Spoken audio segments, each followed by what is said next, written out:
Hey guys, welcome to the Sunday Chill stream. I thought I would try a new game today, since Portal's a bit too rough on my smooth monkey brain. I am dumb, very dumb, so Portal is kind of a... I'll get back to playing that eventually, I promise. But, yeah, that was... Ow. My head. My poor dumb head. But I've had this game, The First Tree, sitting in my Steam library for a long, long time now, and I have never gotten around to playing it. And then I saw some old ad for it, and I'm like, oh hey, I have that. I should really do that one of these days. Because it's a really pretty, artsy game where you play as a fox, I believe? I mean, that's what it's showing on the opening screen here. It's so pretty, and it looks so adorable, and... God, do you hear those birds chirping? That's so refreshing. I need birds chirping and spring ambiance. Because right now there's both... outside my door right now, there's both snow and rain. And also mud, because we're hitting that phase in Pennsylvania's early spring season where... I think this is spring deception, they call it on the scale? Where some days it's in the 50s and other days it's like 22. And then other days it's like 65, and then back and forth. So it's kind of ugly outside right now in real life, but this looks beautiful. This game. It is absolutely gorgeous. Hopefully I have my audio up appropriately for this. It is absolutely gorgeous. Hopefully I have my audio up appropriately for this. It is absolutely gorgeous. My cat crying. Hopefully I have my audio up appropriately for this. It is absolutely gorgeous. I will be right back. I gotta go save my fiance from being let into the cat. It is absolutely gorgeous. I will be right back. I gotta go save my fiance from being let into the cat.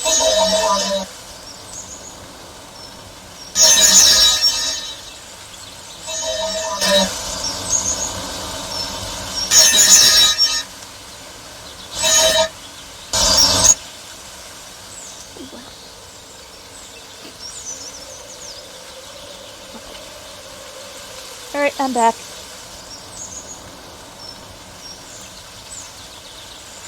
Alright, I'm back.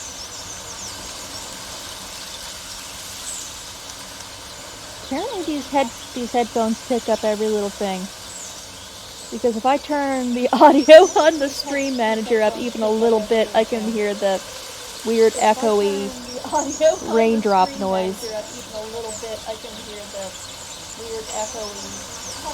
Raindrop noise.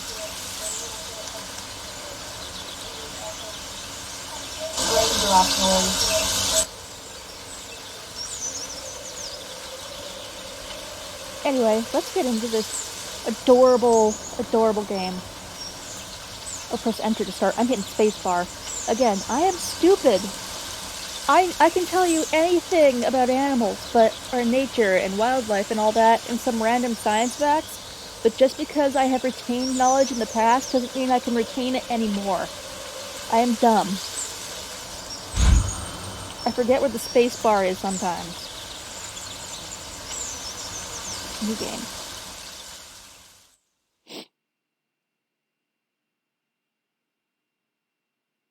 Oh, there's little paw prints.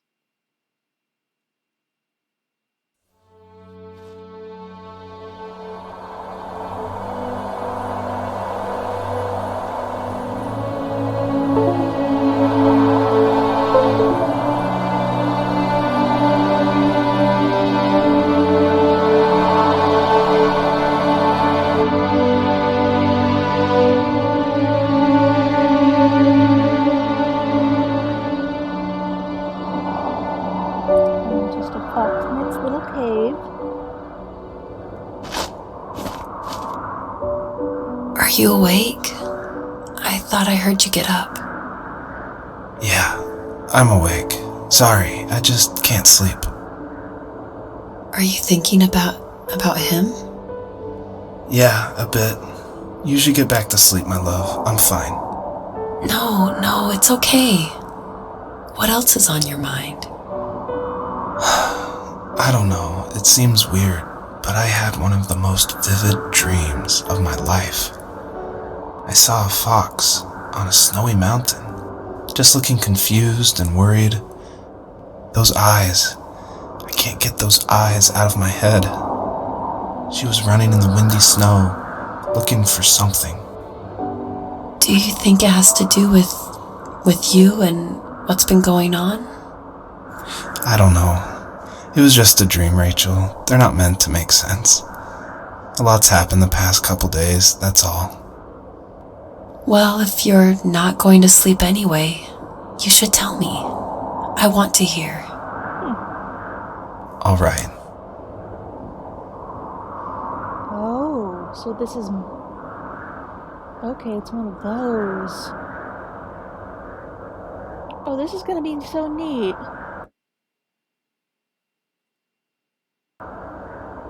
Okay. So, I'm not actually a fox, I'm this guy and is talking to his girlfriend in bed? I wonder what they were meant by him. Who are they talking about? So I'm just... That's the artsy part of this. It's his dream. Oh, jump here. I can jump pretty dang high from a start. Whee! Just explore around.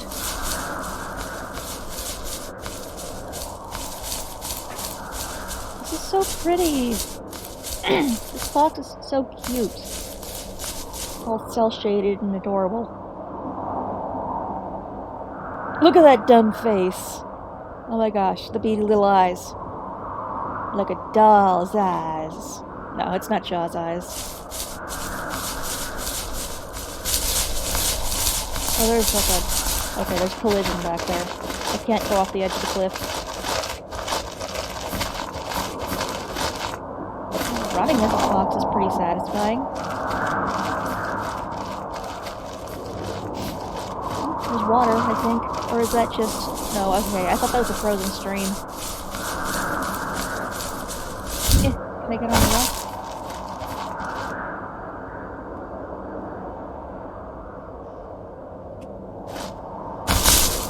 You know, foxes I don't think are one of the animals that hibernate, so this actually makes sense for a fox to be wandering around in the snow. Actually, I think they still hunt and all that when there's like snowy.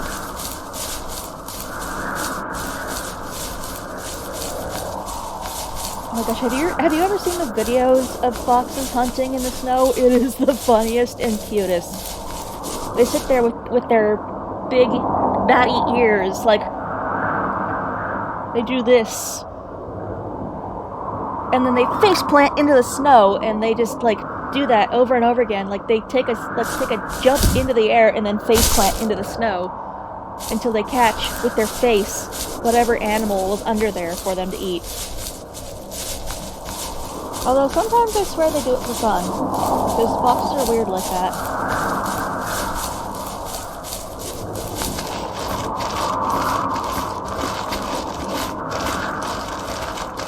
Like if you ever played... Oh. Bounce. Bounce? Oh, double jump. That is physically impossible. But it's a dream, so whatever. We've already clarified that this is a dream. I can't double jump in my dreams. Then again, I'm also never a fox in my dreams.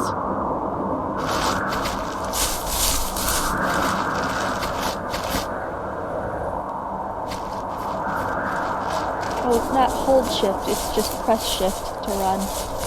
Okay, it's just toggle.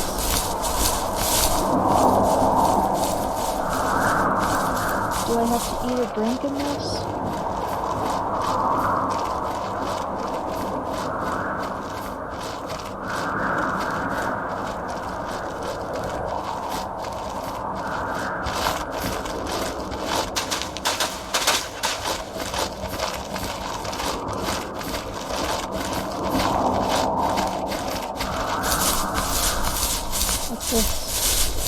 Oh.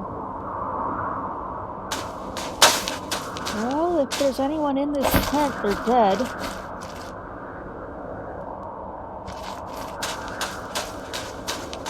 I don't think wood typically does this, or it turns blue with frost.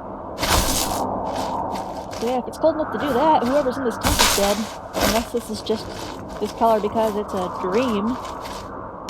It's blue because it's made of brain hallucination substance. Okay. I like how things feel so big. Like the stuff for humans feels huge. This picnic table is gigantic. Because I'm a little fox. Oh, I have paw prints! Oh, that's the cutest thing! Look at my little beans! My toe beans! Sorry, I'm distractible by cute things. Okay, so I think can I go up this little ridge? There's probably a direction I'm supposed to be going in, and I'm probably not going in it because I'm distractible like that. Is this another wall? Yeah, that's another wall.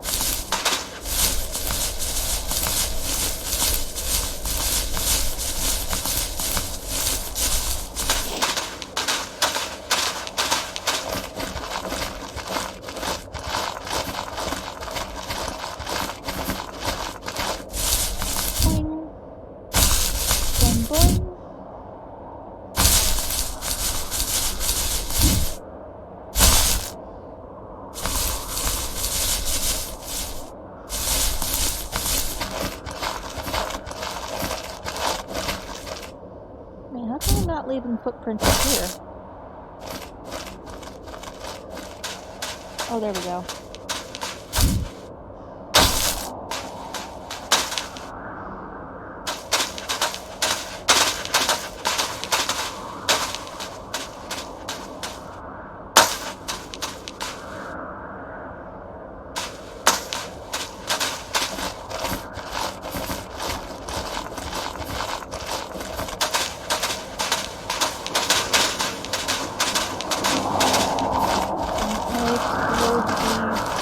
Buried dream tent.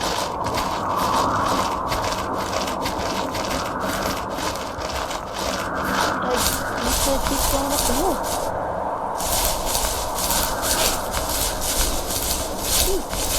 Sunlight.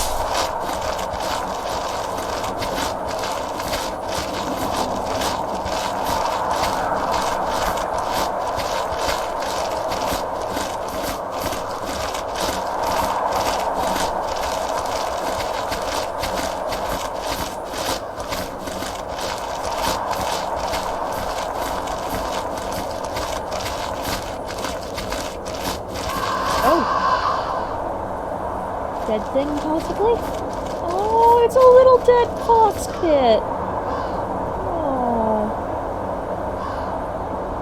So, not far from her home, she followed that path to something unexpected. I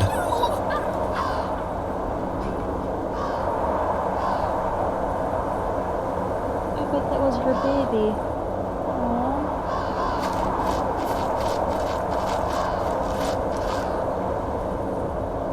Sad. Poor green fox. She couldn't stay though. She had to find her other two children.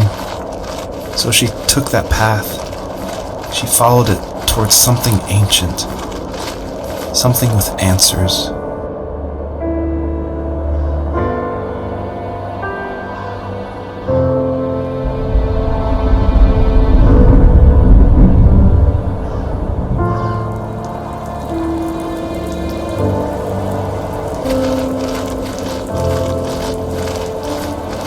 The fox looked high and low, searching for any sign of her cubs.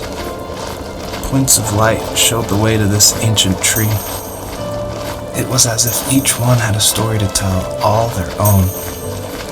The land was trying to tell my story, too. I felt like I was right behind her the whole time. Because you're the player. I'm the player. That's going behind her the whole time.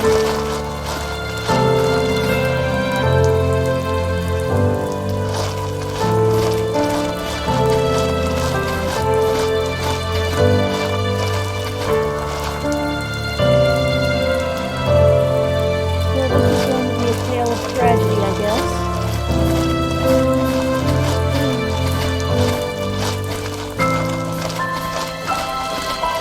I'm guessing the guy explaining this dream that I'm playing through lost someone, possibly?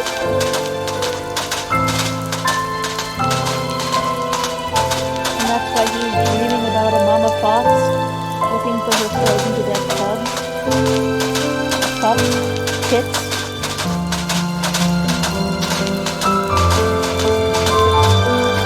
Ooh, what's this?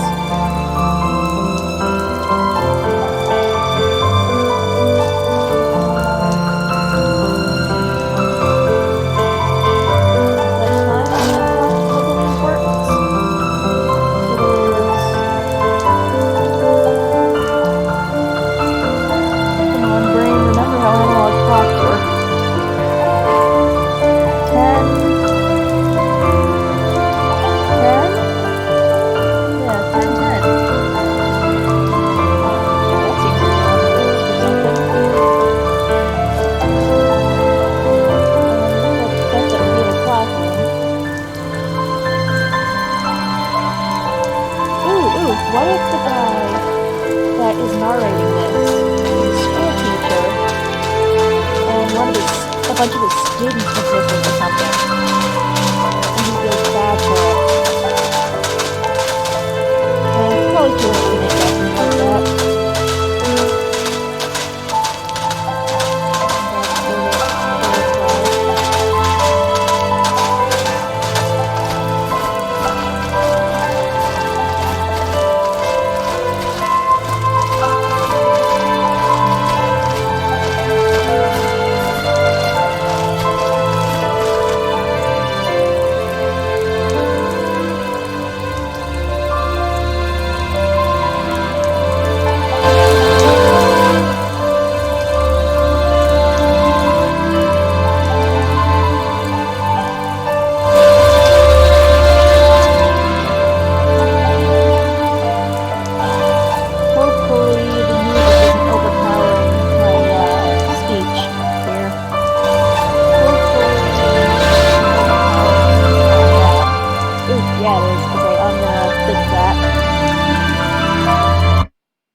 Is there no option to change the sound?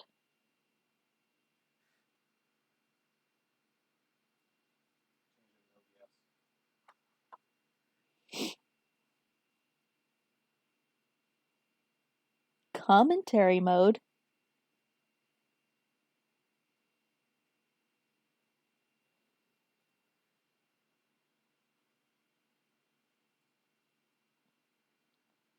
Let's see here.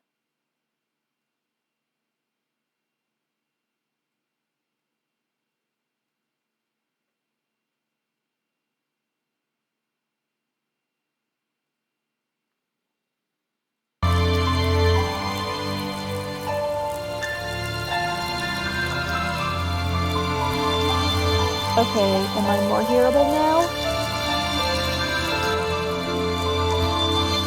Okay, am I more hearable now? A little bit. Okay, am I more hearable now? A little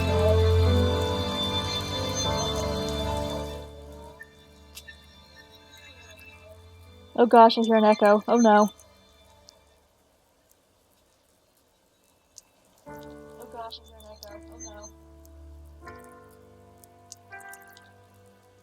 I don't want to turn the audio down too much, because this is beautiful music and there's commentary. I don't want to turn the audio down too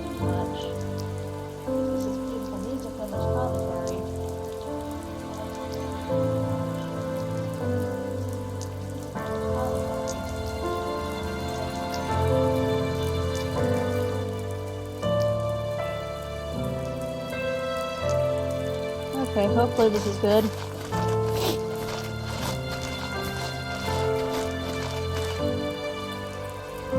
There's crows circling everywhere. I don't know if I can use that to help find my pups, or if it's just gonna be the points of light.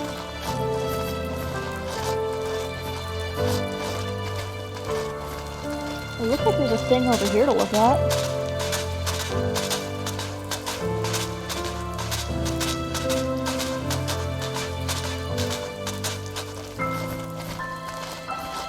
Oh.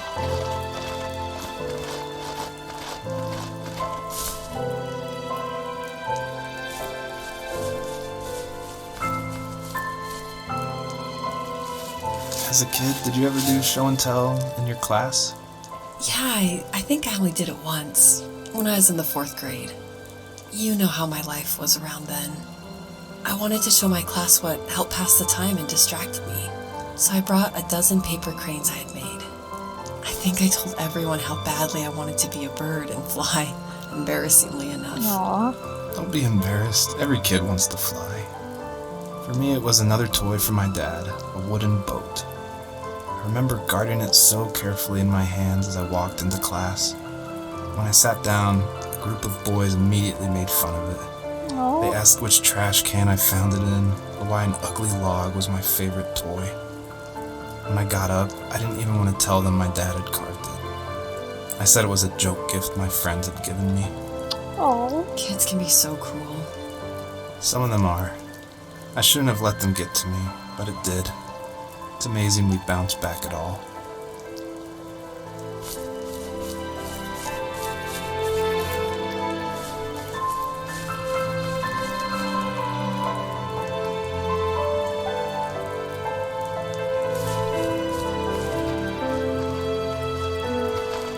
Kids are awful. I used to get bullied so much in school growing up.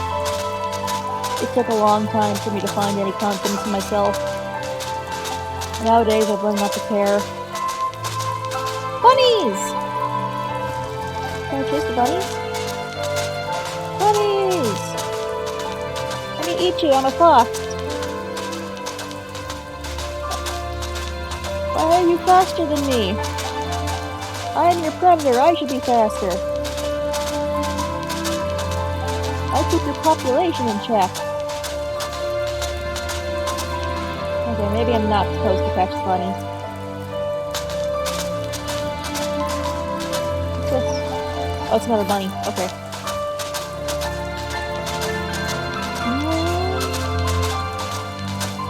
Is that a hint of light between trees? I think that might just be ray tracing. Oh.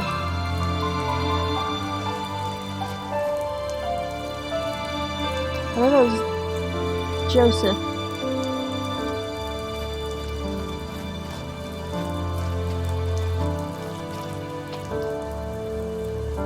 So I'm guessing our human in question is named Joseph.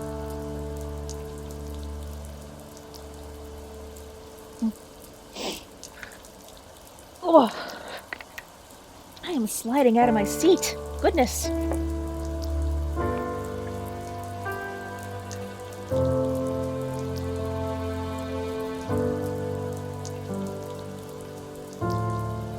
There we go, that's better.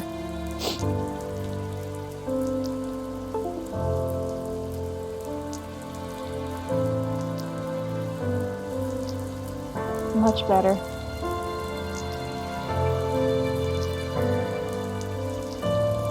Much better.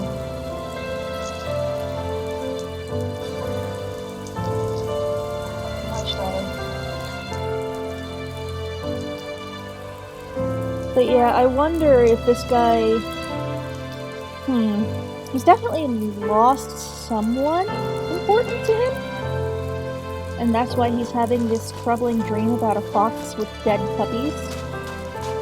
With cubs or pits. I see more color up here. What's this? Playground stuff. So maybe it's not so much about him being a school teacher and losing a student. Maybe it's childhood trauma, maybe? I shouldn't theorize while I'm playing.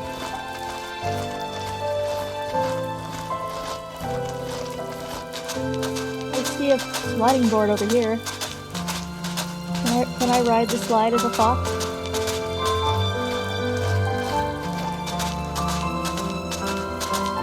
Oh, it's a rocket ship slide. Cool!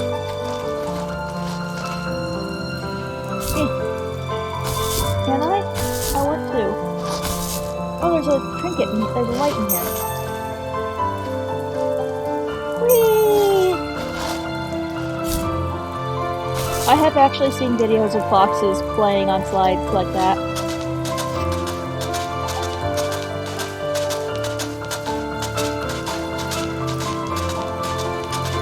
I've also seen the video of the foxes discovering what a trampoline does, and that was the cutest frickin' thing ever. Foxes are just adorable, loud, screamy gifts to this world. Toy airplane.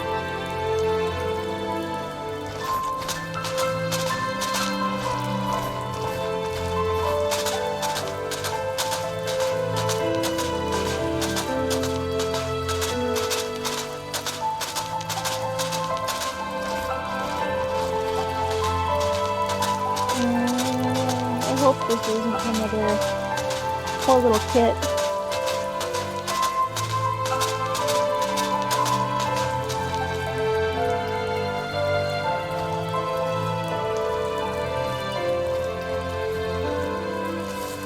Do you remember what my dad did for a living?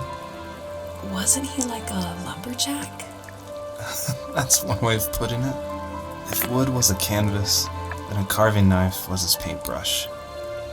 Even after working a 50-hour week, even after his hands were more splinters than skin, he would bring home the nicest piece of Alaskan weeping cedar and make me toys.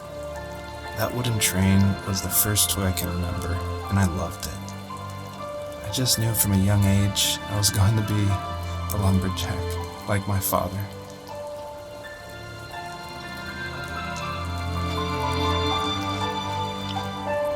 Wooden toys are so cool.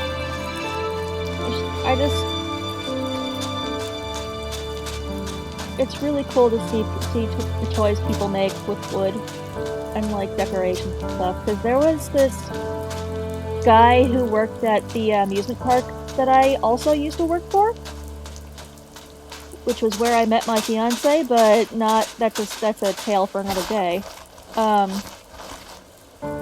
There was this old man at the amusement park who carved up logs and trees and stuff into fancy little wooden ornaments via chainsaw art and whittling. And oh my gosh, he made some of the cutest things. He used to take these old, like, bark-coated chunks of useless wood that was, like, already rotted out, and he'd clean up all the rotted bits, and he'd carve anything he could into there to actually turn it from something that would be discarded into something that actually looked like an owl. And he'd make these little wooden owls with marbles for eyes, and you put a plant on top of their head in their little head crevice, so they'd end up growing with plant hair. It was the cutest thing. I think that guy passed away, because he was already pretty old when I worked there. He was talented, though. More lights.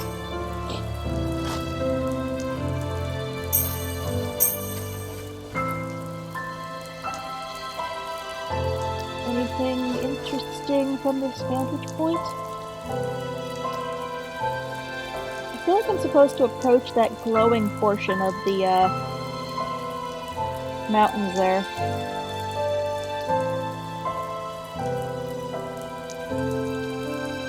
It's starting to rain in game.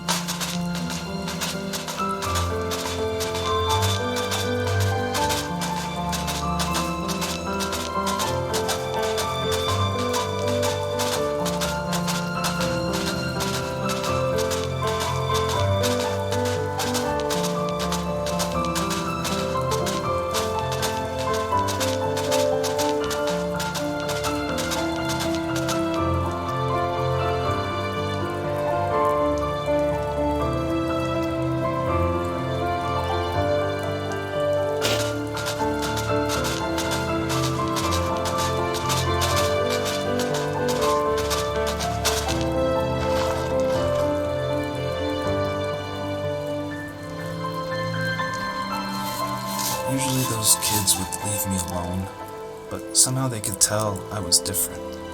They made fun of how far away I lived. They called my dad a sourdough.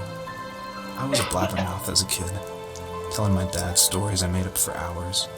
But after that show and tell, I didn't tell him much anymore. He didn't know exactly what was wrong, but his best guess was that the toys he carved weren't cool enough. He carved me a tank and tried to tell me what it was like to be in a real tank as a serviceman. I didn't know your dad was in the military. Yeah, in the army. The sad thing is that I'd pretty much forgotten until just now. There's so much I still don't know about him. I'm sorry. He knows how much you love him. You're going to see him again soon and have some closure, I'm sure. So his dad's not dead, perhaps?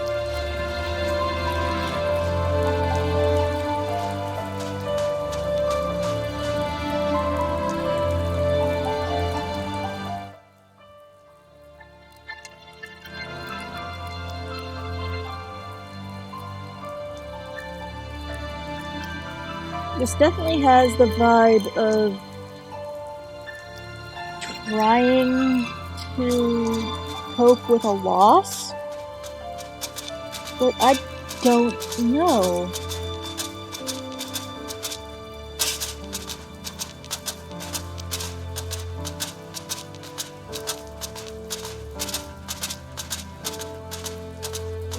And there's a big version of the toy tank over here. Neat. Oh, I can't run up all the way on it? Oh, I can.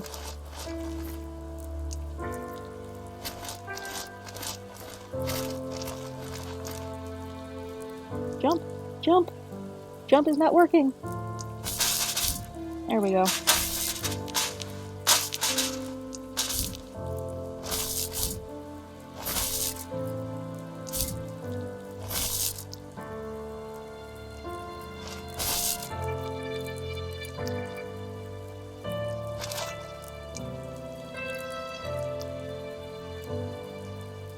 Oh, there's another point.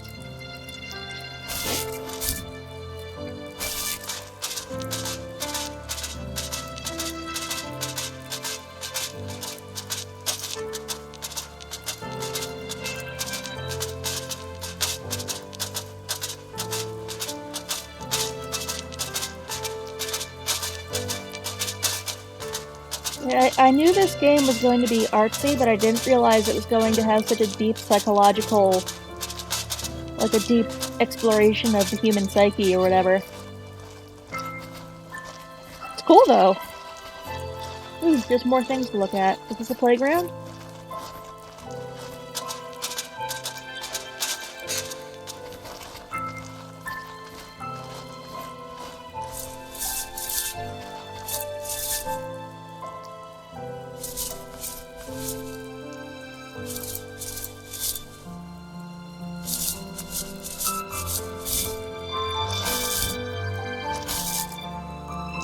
Yeah, it's the remnants of a playground.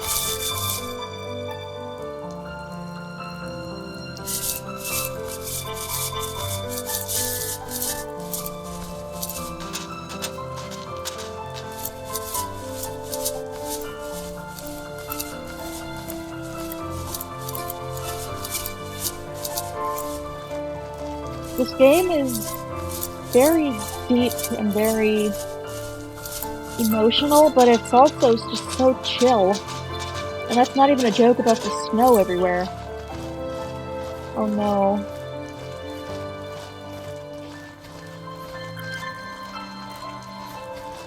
The crashed school bus.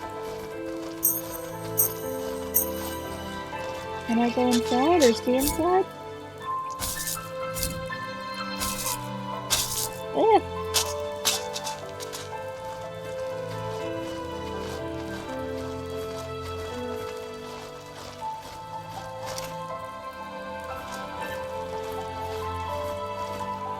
Nothing else to explore about the school bus?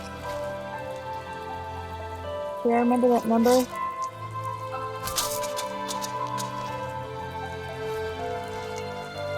1202. Hey, that's close to the number of the school bus I rode as a kid. I rode bus 1200, I think?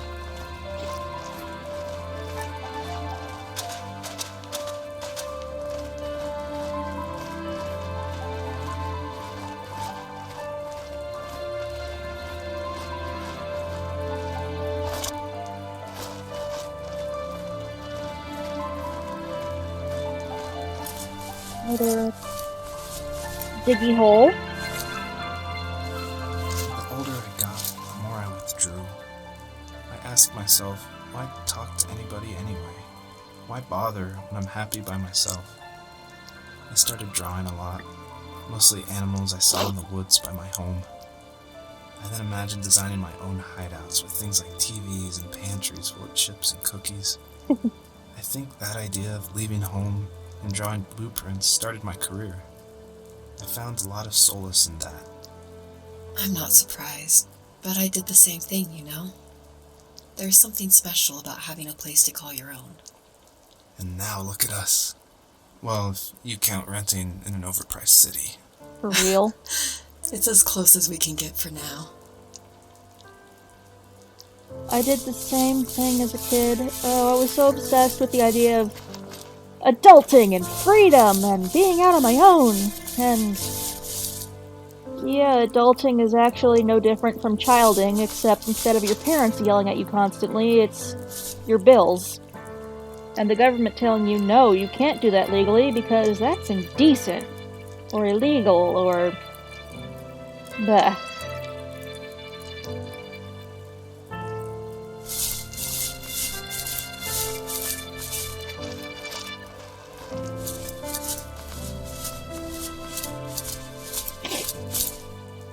That?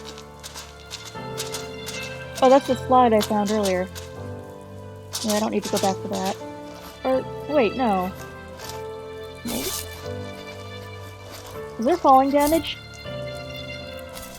Apparently not. Good, because I fall in my dreams all the time from great heights.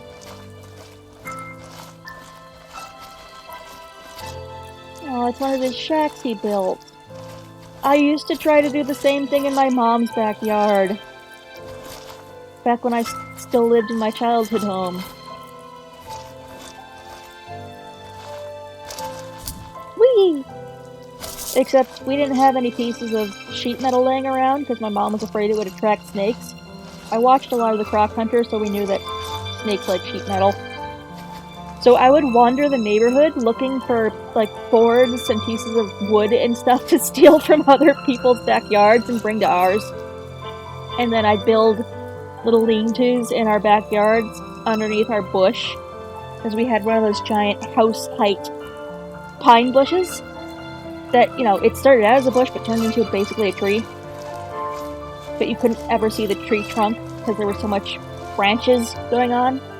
And yeah, I put like one of those Barbie flashlights hung up in there for a ceiling lamp, and I hid my toys in it. And if the neighbors were assholes, I hid their toys in it. I never kept their toys, I always gave them back. But I waited until I stopped looking for them to give them back.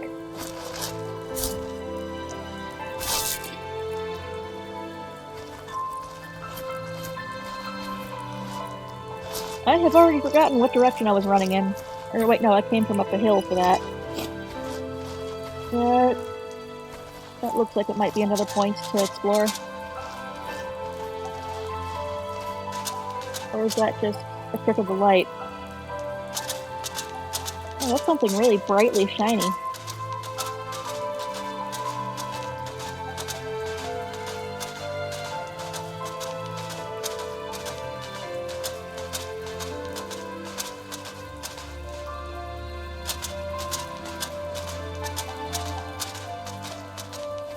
Oh, I loved these things! They were so dangerous, apparently. When you could actually find one... Everyone said these things were so dangerous, but... most of the ones I've ever known were too rusted out underneath to actually spin fast enough to get dangerous. None of them were actually properly functioning. They're still fun, though, when you found a good one.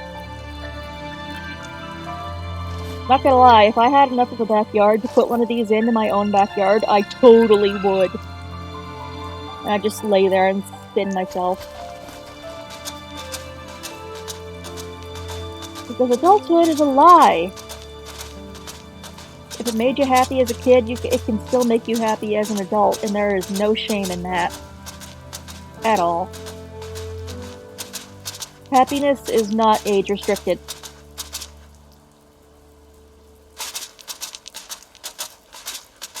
Now, where was that point of light I was running for?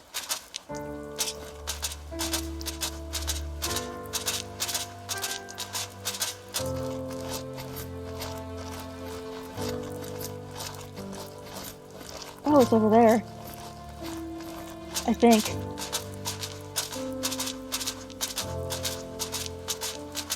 I love the shadow of the fox on the side of the hill. This game is very satisfying.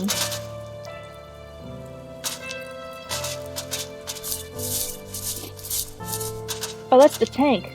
Wait.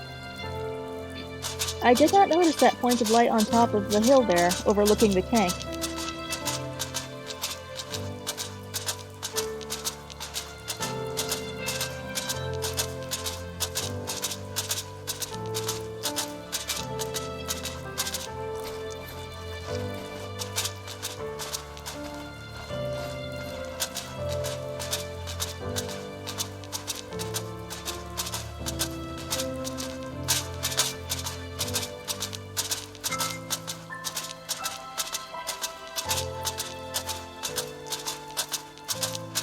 If I were having a dream like this, I think I would be waking up very, very tired.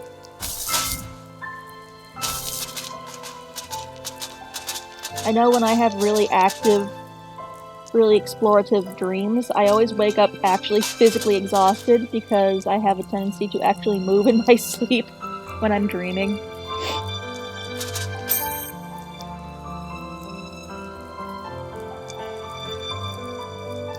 No narrative for the duck?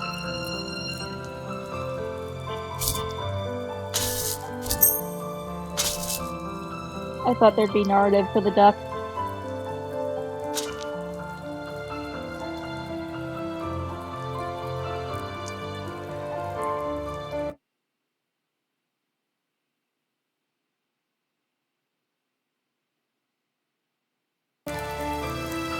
I really want to see if there's an option to turn that music down, but there's no save option, so I guess it auto-saves?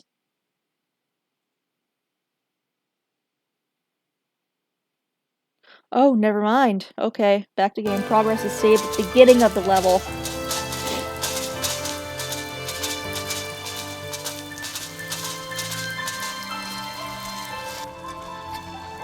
So this one kind of makes you keep playing until it decides when to let you save.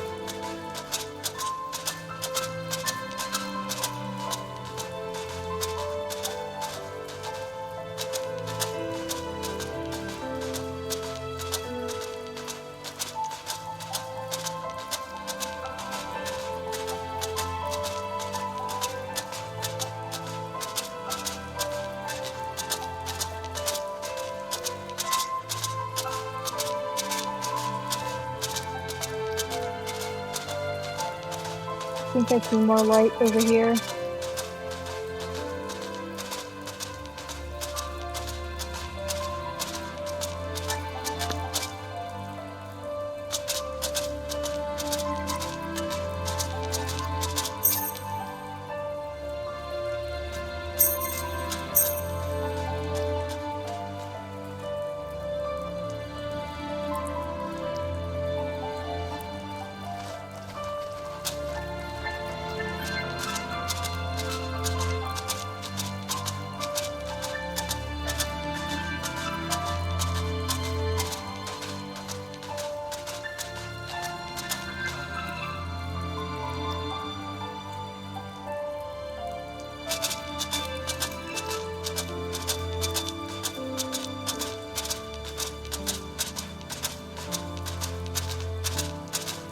Anything on top of this rock?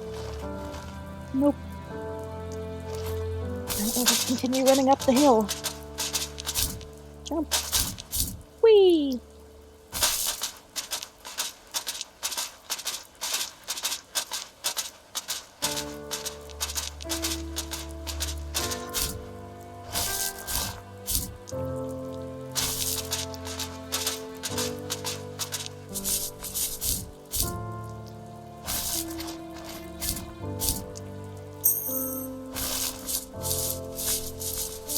A Hummer.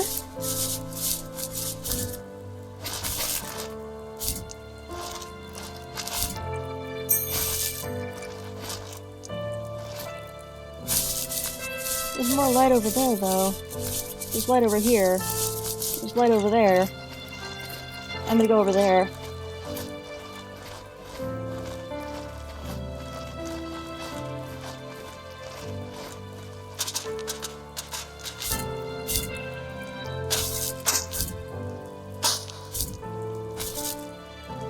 Can't I get up this?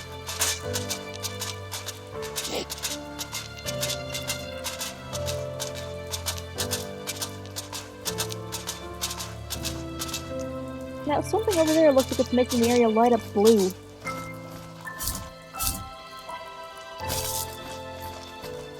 Oh, that's the little lean-to he built.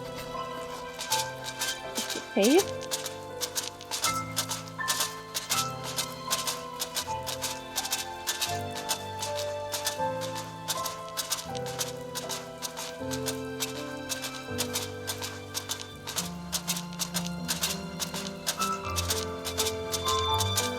A little cardboard TV. That's cute. Can I go in the box? Control, Alt, Tab? No, there's no crouch button. There's no belly crawl.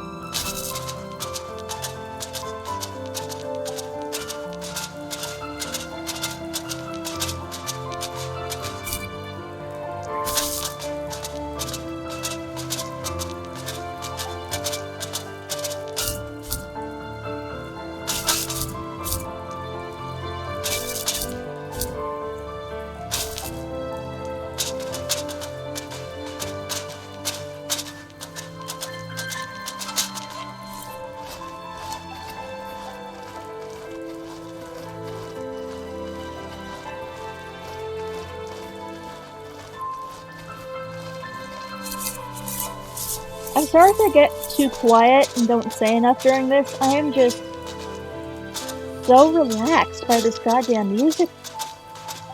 And just the imagery, and it's emotional, but it's soothing.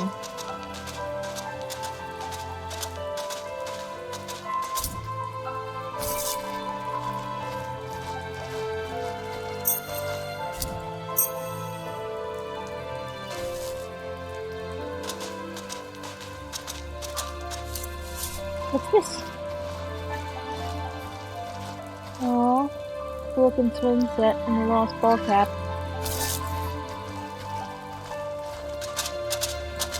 Okay, are those crows or are they vultures? Bunnies!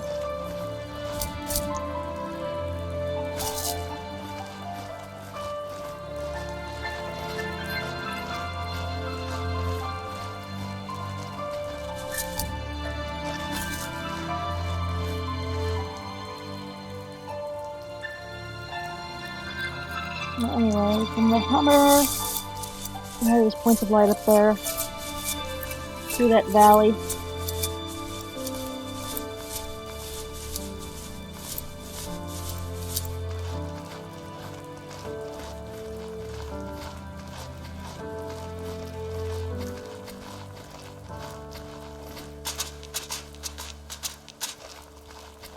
Minus the dead baby foxes bit, I would love to have a dream this relaxing.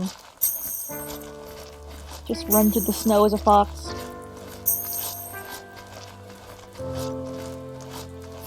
Oh.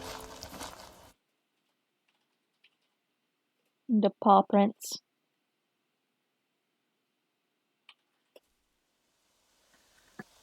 New season.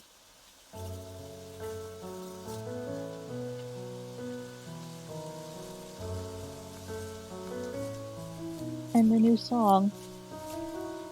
Here, I'm gonna hop,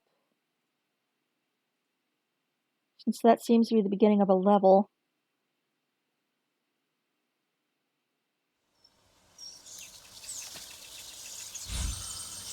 Options. No, there's still no option for audio. Okay. I'll just continue.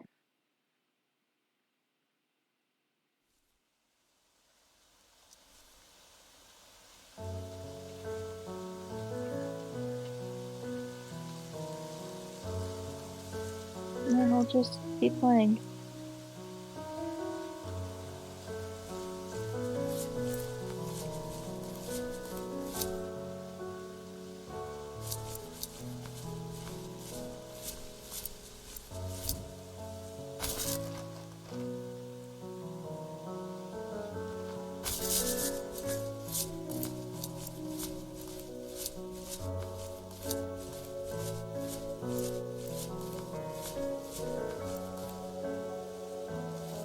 My teenage years were full of sketching, angst, and trouble.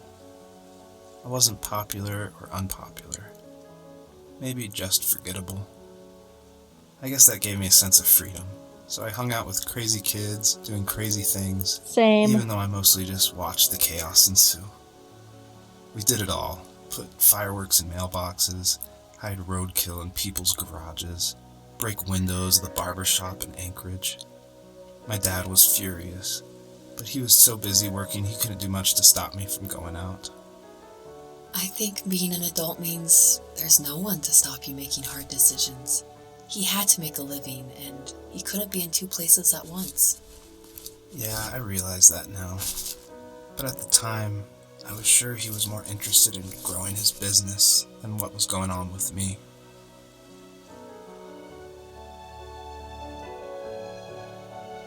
You know, at first, I thought, I saw this and I saw the butterflies up ahead, and I'm like, oh, butterflies. Then I got up here and I realized they were just shadows, and I thought, oh, that's kind of sad. And then I look up and I'm like, oh, there they are! I feel like that's supposed to be commentary on something, too.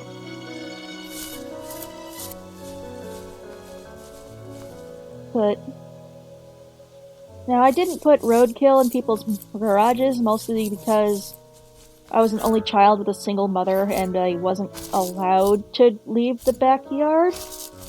I mean, I still did, but... Bottle rocket.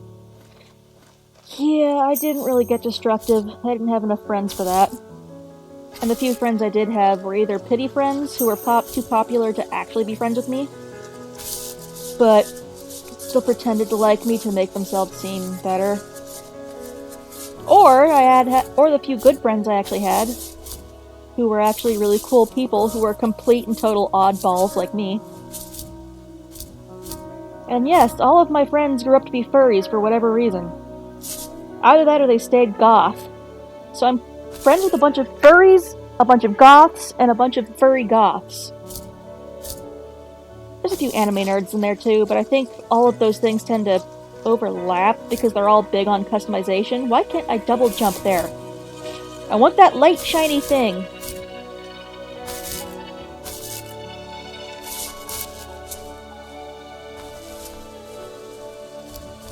Honestly, on the furry thing though, I don't really think it's a bad thing. I used to be really grossed out by them in high school, but then I learned that it's mostly just Comic-Cons type shenanigans, but with a favorite animal instead of a comic book character. And the dirty stuff is honestly worse at Comic-Con than it is with the furries.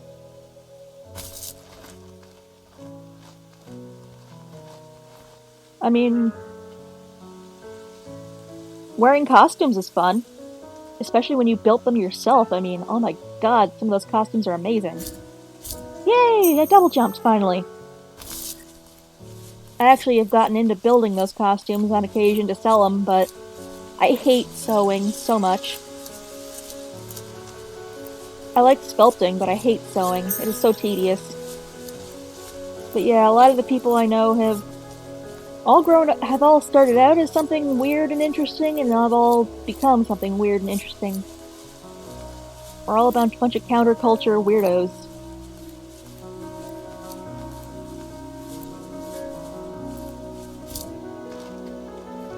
Aw, purple. I like purple. Ooh, what was that? This is so pretty. I feel like I'm supposed to be here. But why? Wait.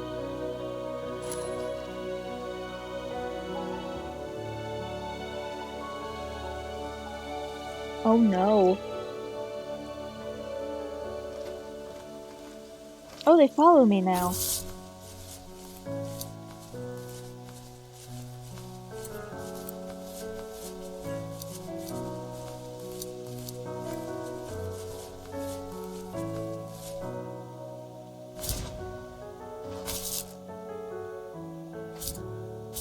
Oh, they give me a jump power up. Okay. I thought they were just aesthetic.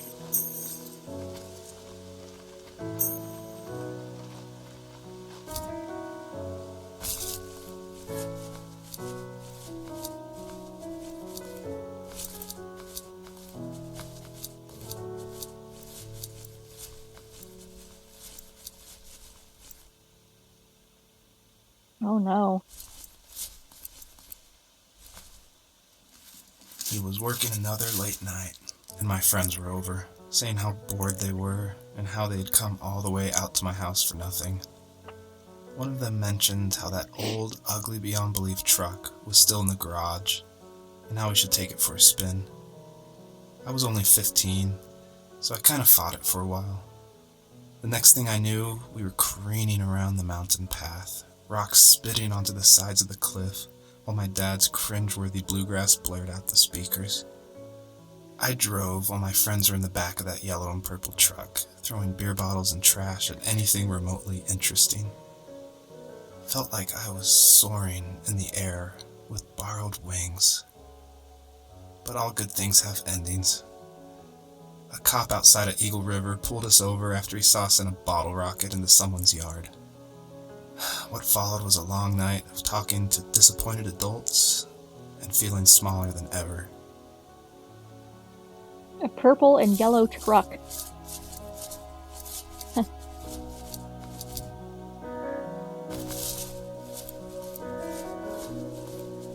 Okay, yeah. For a minute there, I thought the cop car was going to imply that somehow his dad got arrested or something.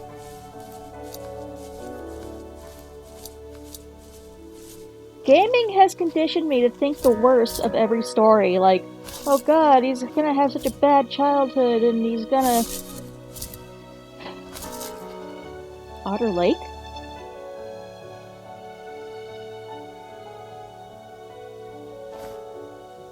What is all this?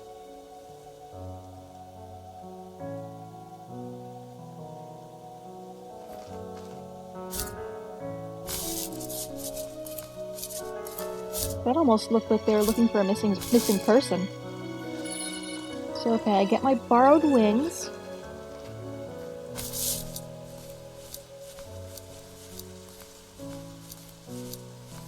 I'm guessing I used them to... Oh, I missed. I'm not going back.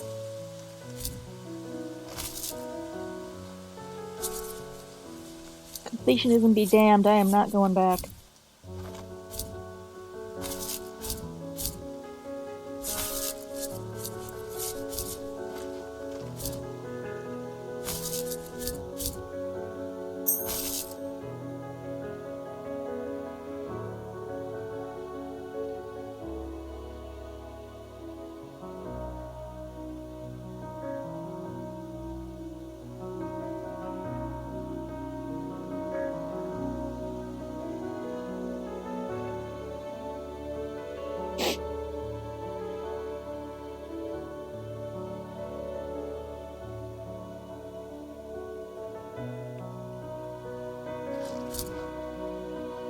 Okay, oh, I am supposed to go up there, okay.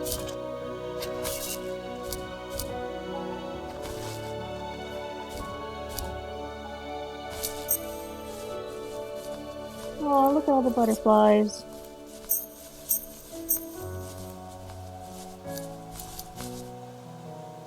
Oh, that's beautiful. This game is just so goddamn pretty. Like, I just want to explore all of it and see all the beautiful things. It's simple, but it's gorgeous.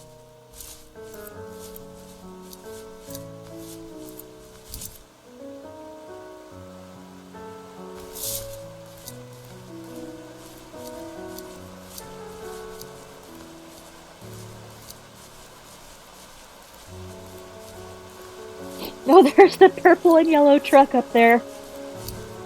Purple and yellow together on a truck, old truck, make me think that his dad had that for some more fun reasons, like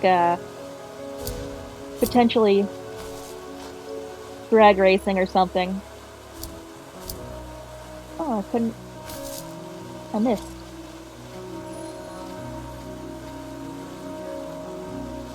Where is it? I can't look up high enough to see. Eh, whatever.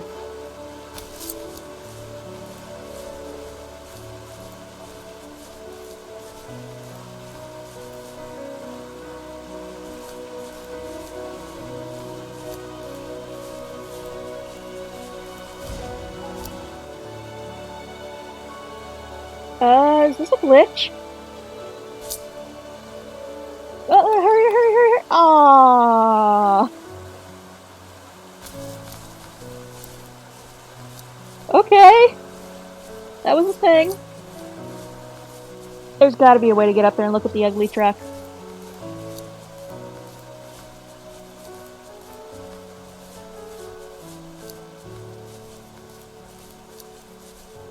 Oh, there's a wispy thing over here to look for.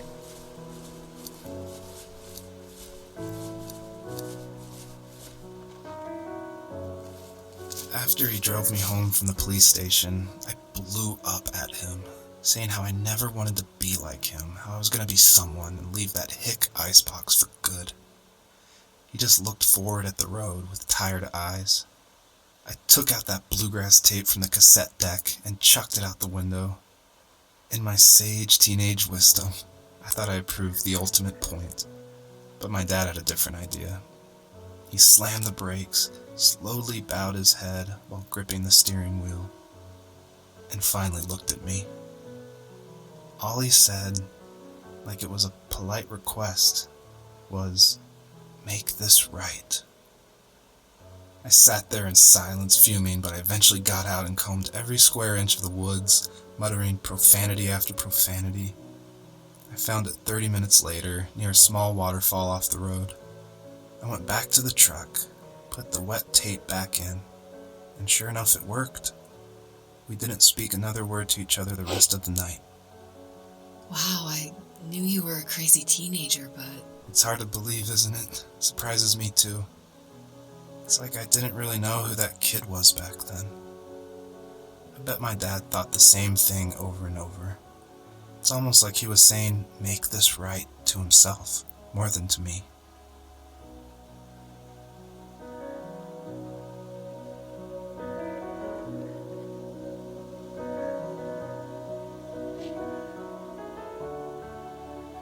Super deep.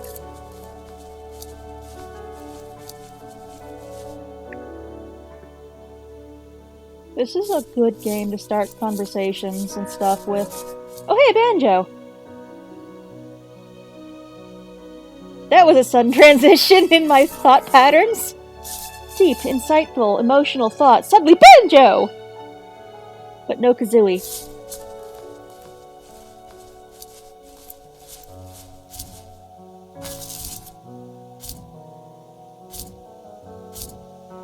Am I supposed to climb this mountain? I guess not.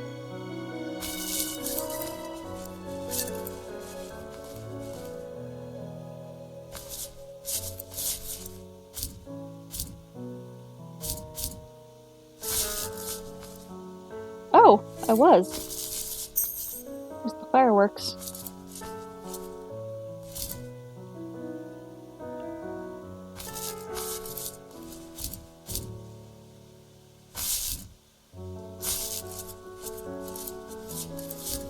Okay, you can only double jump when you're still in the upward motion. You can't double jump once you've started to do the downward arc. Okay. Now I'm back here again. With my butterflies.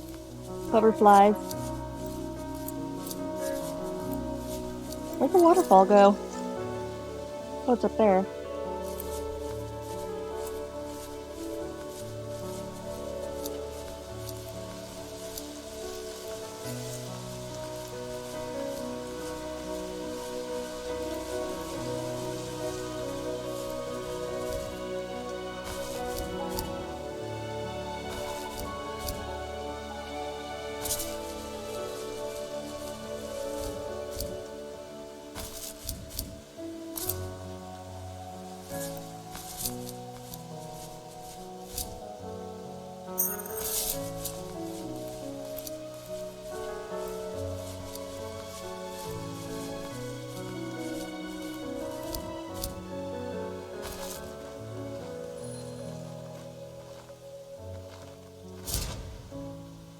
Oh, I missed.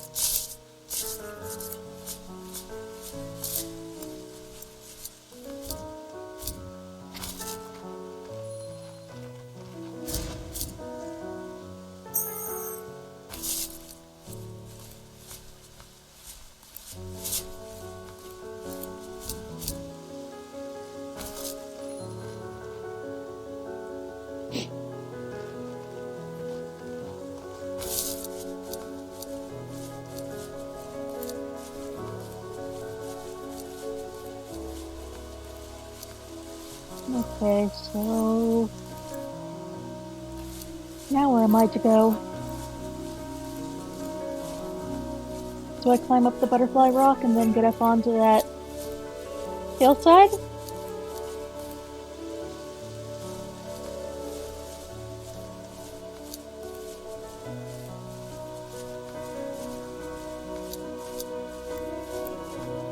Or no, wait, I was already over there. That's where I found this. And if I jump, I'm gonna lose the butterflies.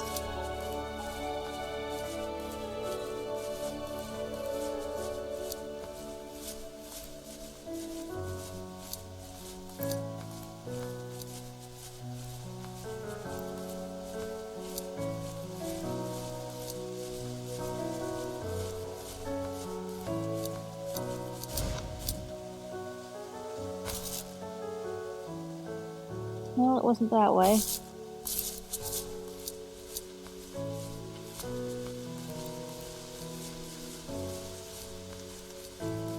I think I get from this rock to that one. Yep.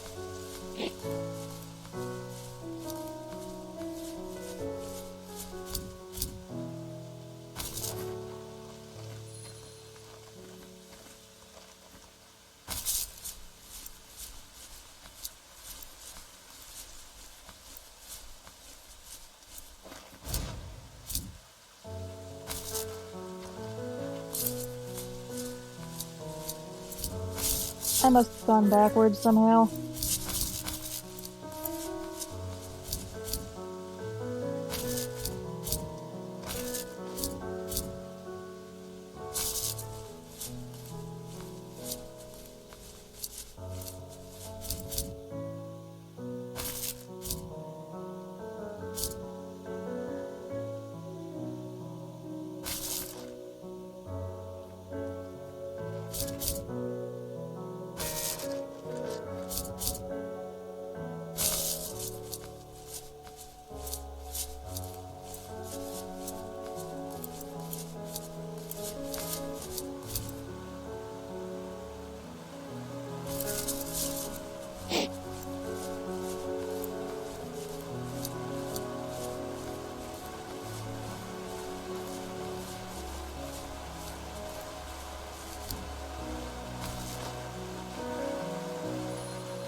Aw.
More butterflies.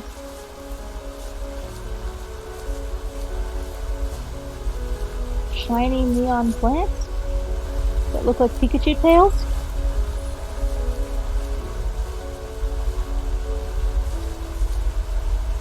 Have I gone this way, that way already? Yeah, I think I went that way.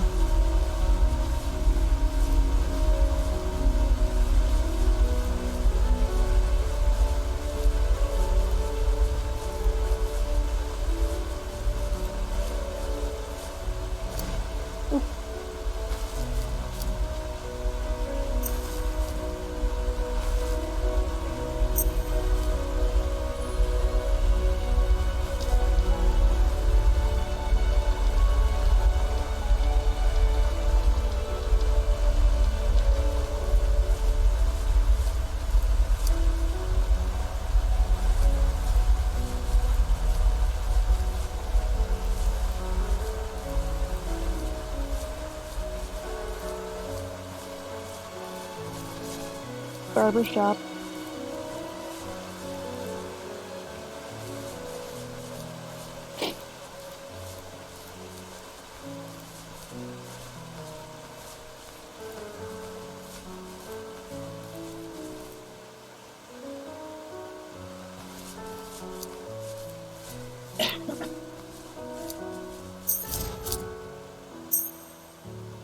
Wait, 3 butterflies?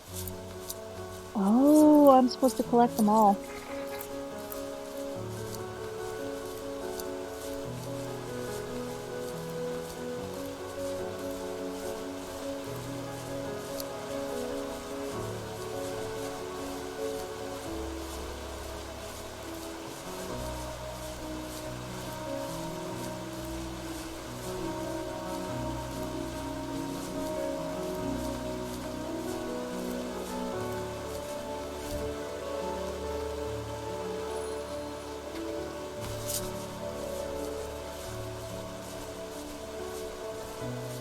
Oh wait, I'm gonna lose it as soon as I...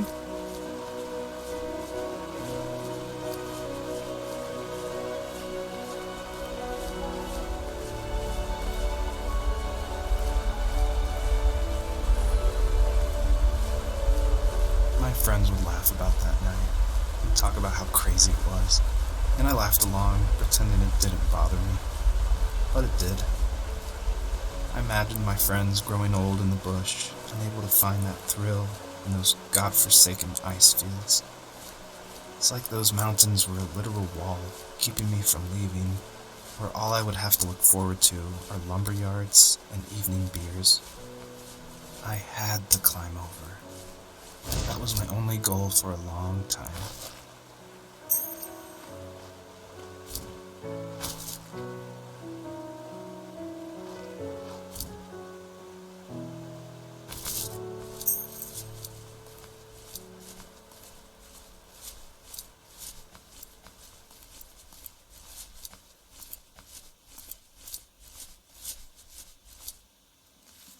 If there was some way I could take my love of drawing and turn it into a way of escape, nothing would make me happier. I wanted to create instead of tearing trees down. I wanted to move to the lower 48, not because I hated it there in Alaska, but I hated the idea of it. It's like all of that spite inside me had created this monster which followed me around my whole teenage years. I put so much energy into doing what others didn't expect of me. Why did I do that? There's one fact you're forgetting, though. If you didn't have that fire in you, we probably would have never met. Aw. You're absolutely right. Maybe the destination is all that matters in the end. But then why am I awake? Why am I seeing this fox go on her journey? And why can't I stop thinking about my dad?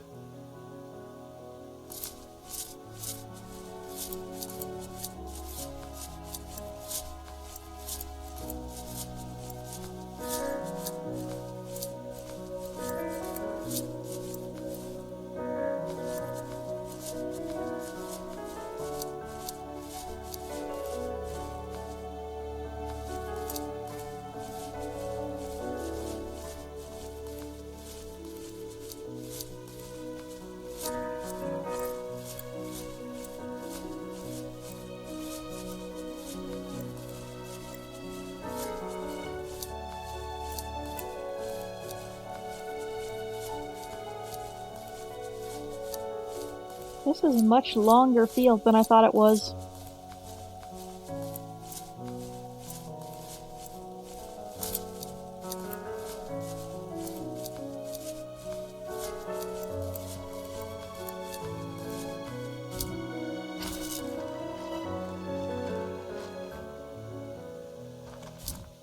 What?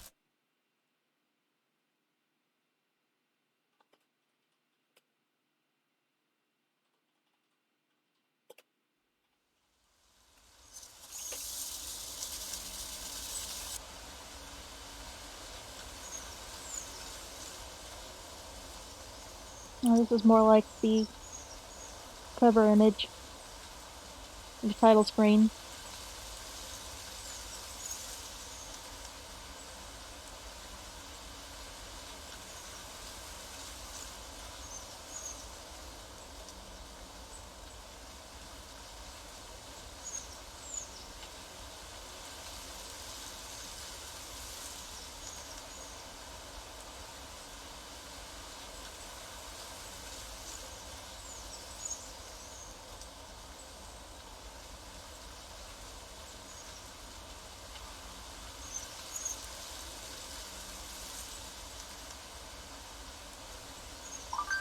I'm gonna take a quick break because I just remembered I haven't eaten anything except for a handful of berries yet.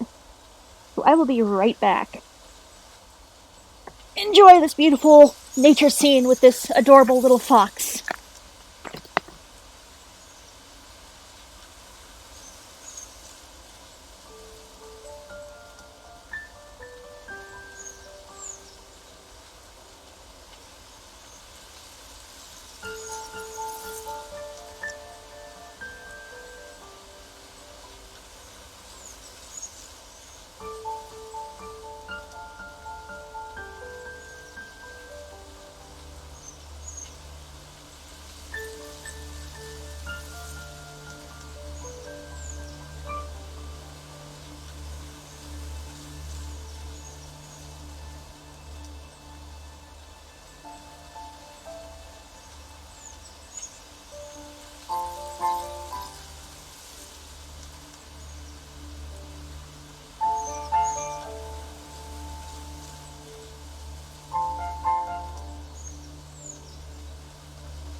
I'm not really a big fan of church, but my fiance's local, not local church, but his family's church was having some sort of fundraiser dinner.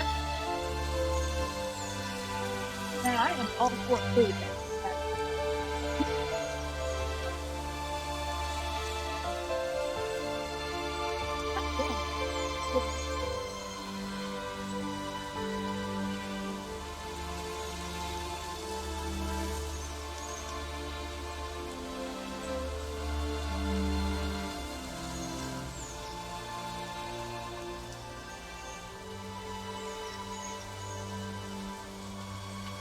So far, I'm really liking this game. Very atmospheric and moody, but not in a bad way.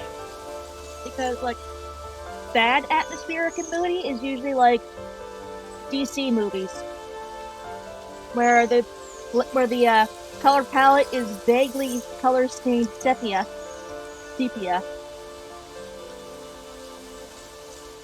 Or rather, the color palette is early 2000s Hot Topic lighting.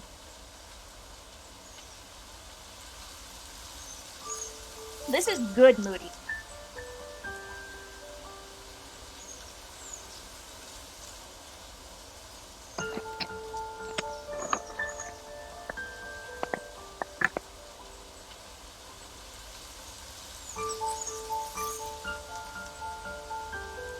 I love the music too. It is so peaceful.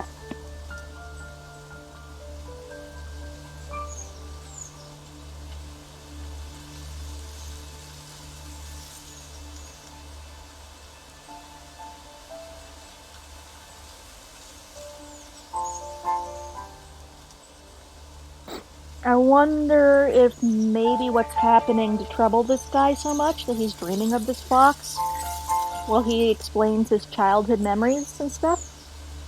I wonder if maybe his dad up in Alaska has gone missing or something.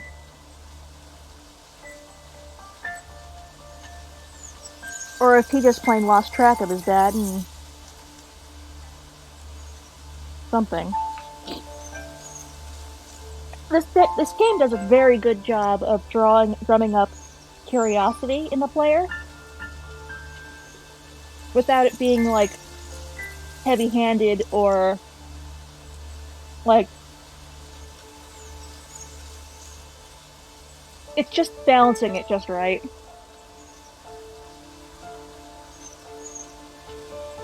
I like games that make you wonder what's going to happen next. And games that tell a story with their environments are really awesome too, like this does.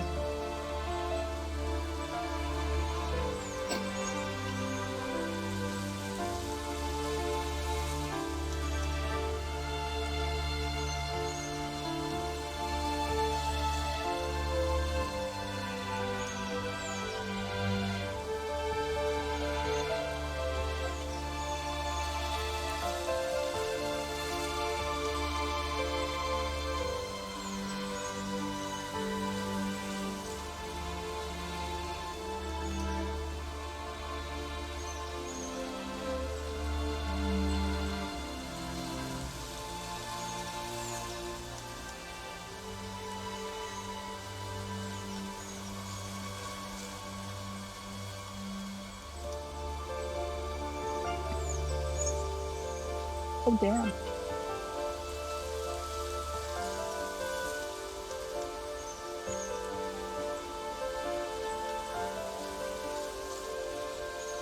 Sorry, I'm reading some stuff that's happening in other states. Apparently Florida recently voted to ban most pet reptiles, and that sucks.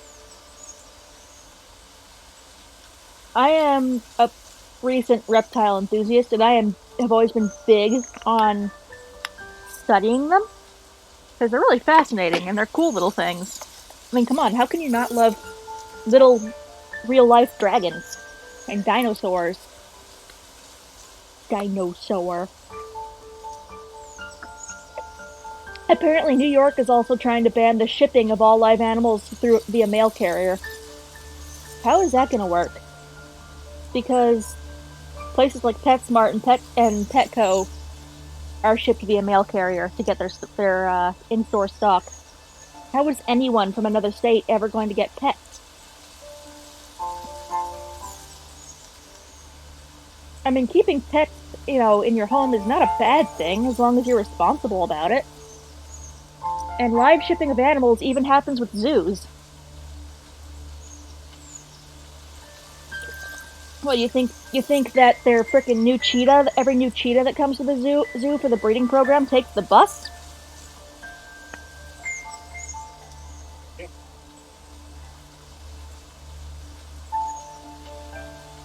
In Pennsylvania, it is illegal to have your pet gorilla ride in the car with you. Specifically gorillas. So, if they were to ban shipping of live animals, how else are we gonna get our gorillas around?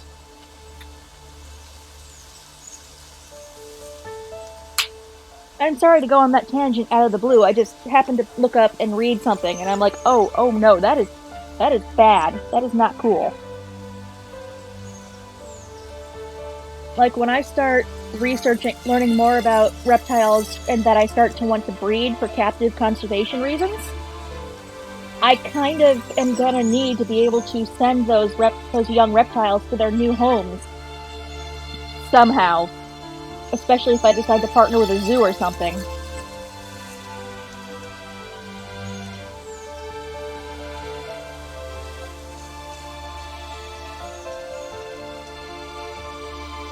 Munch, munch, munch, munch, munch.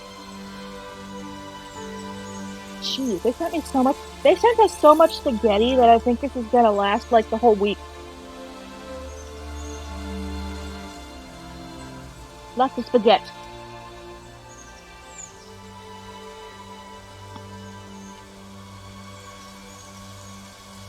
Lots of spaghetti.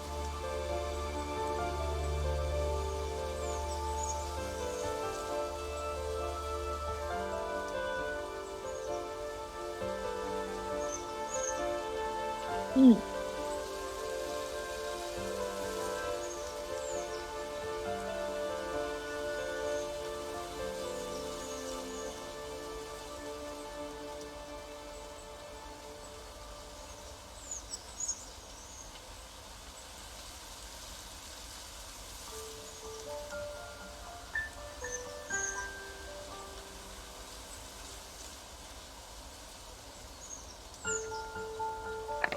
I love mentioning how when I start breeding the geckos, I'm gonna need to ship live like that.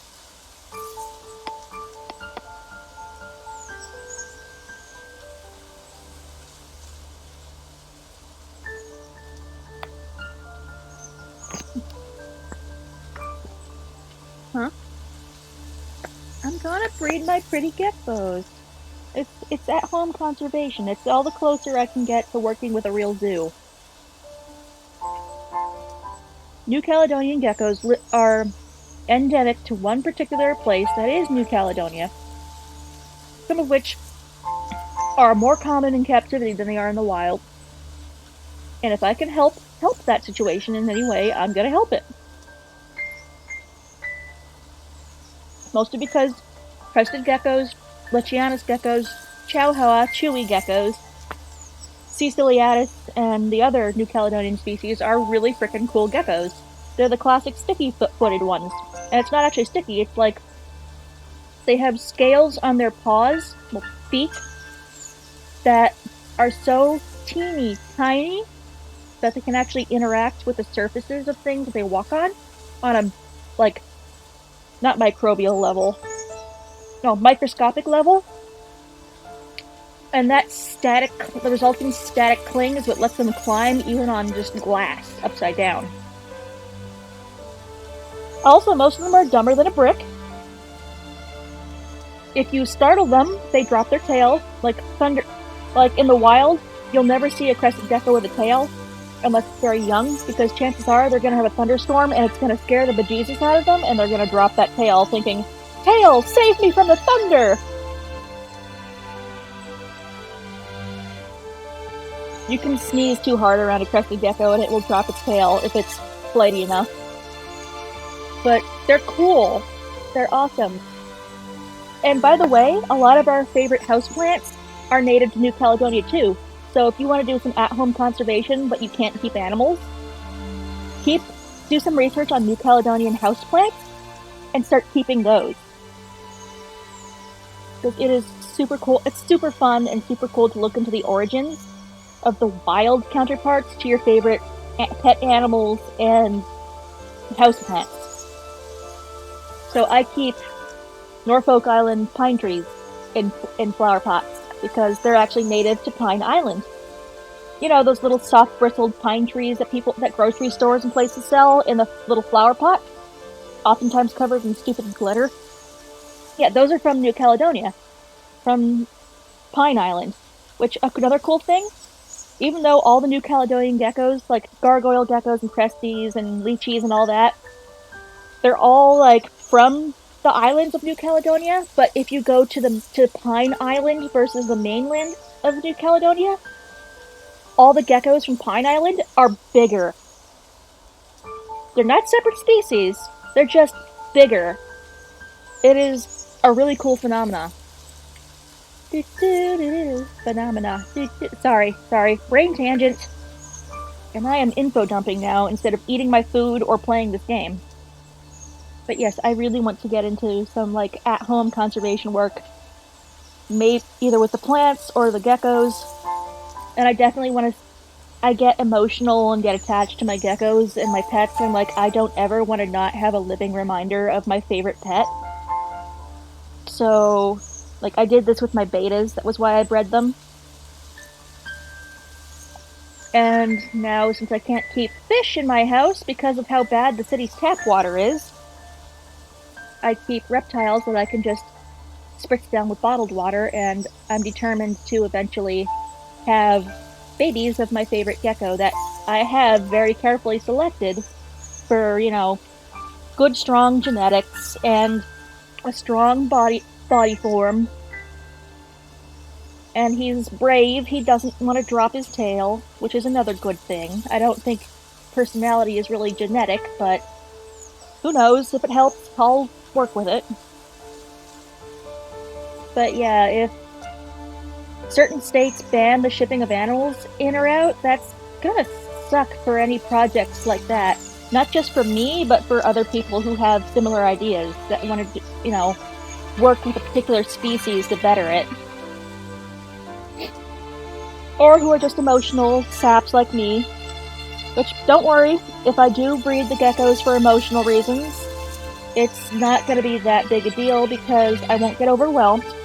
They only have 1 to 2 eggs at a time. They do store their reproductive fluids so that one boy can father several litters or batches over the course of a few months from the same female, with one mating. But again, it's only 1 or 2 at a time. And, reptile people are nuts. I'm nuts, I'm a reptile person. So they see a cute little scaly baby, and they go, I want it. So I'm sure I wouldn't have a hard time finding homes for anybody. Especially since most of my friends are also nuts about reptiles.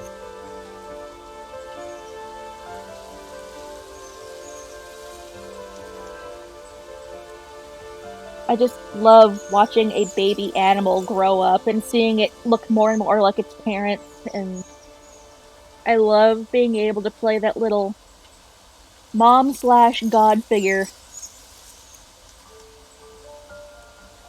And I don't want to create things like a god, I just want to watch over them like a god and be like, here I am, your loving creator, I will give you all your food and safety and love and warmth and everything you need as a species to be happy.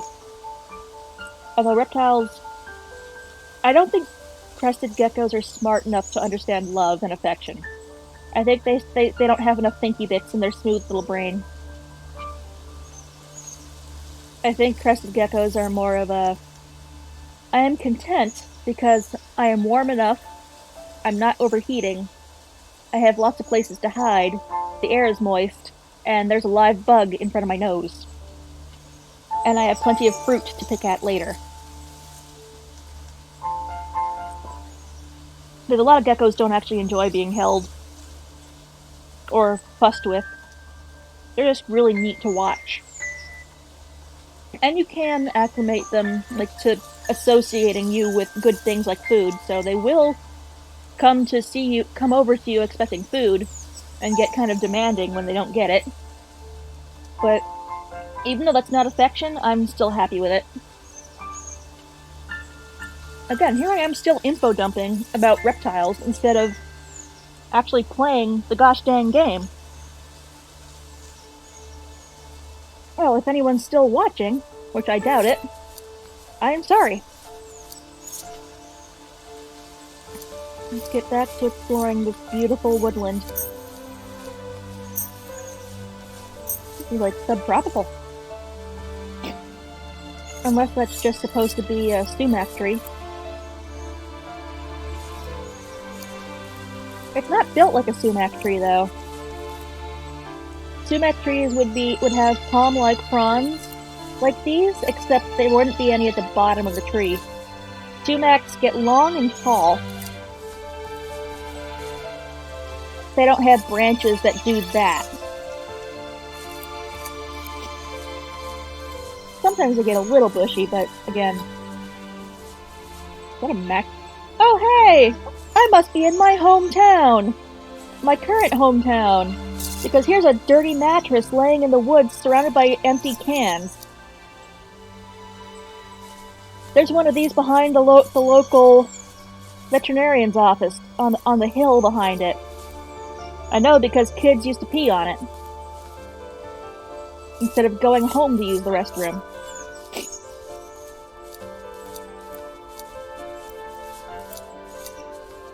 Yeah, my fiance doesn't like creepy crawlies and scaly things and animals cramping the lifestyle in general, other than cats, because cats can take care of themselves and they're cute and fluffy. And they're shitheads just like him.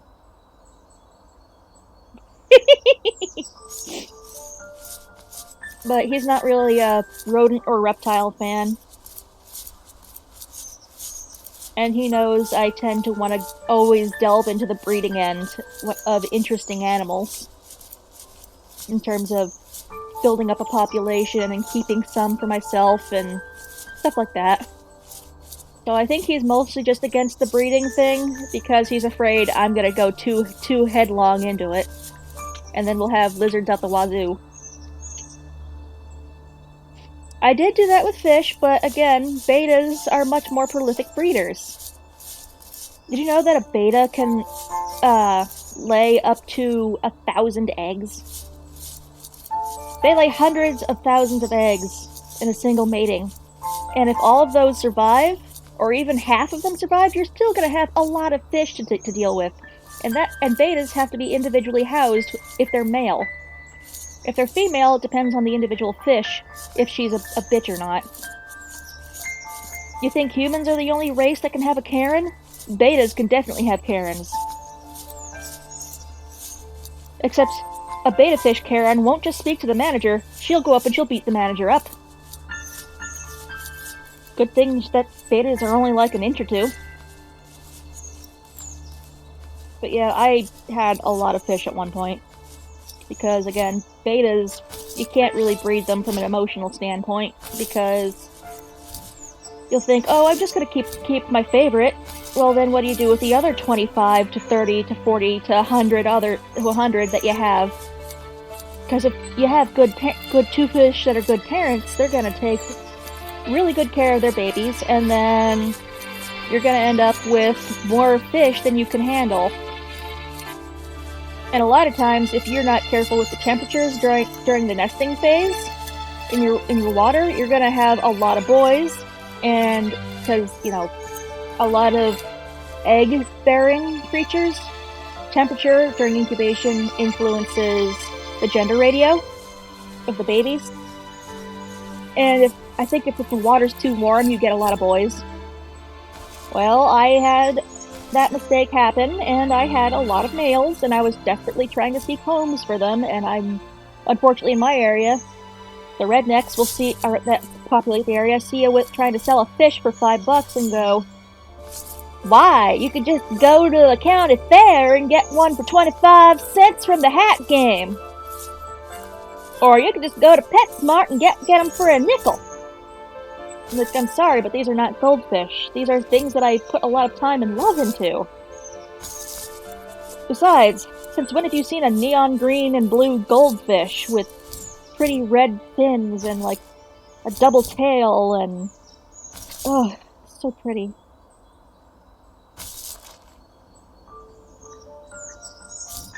But yeah, I did admittedly get way in over my head with the beta fish breeding. I learned a lot, though. And all the fish did end up getting good homes eventually. They just stayed with me a lot longer than my fiance would have preferred to see bowls of water all over the house. I had a fish in the kitchen because I wanted a kitchen fish. I had some fish in the living room because I had a fish tank in the living room. Ah, hole!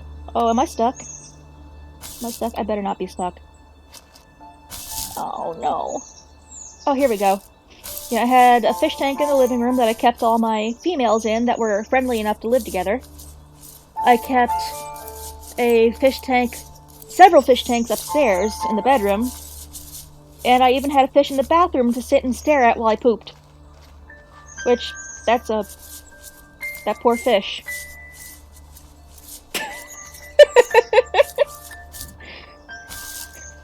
What? It's relaxing! It's like staring at your phone, but you don't have to do anything.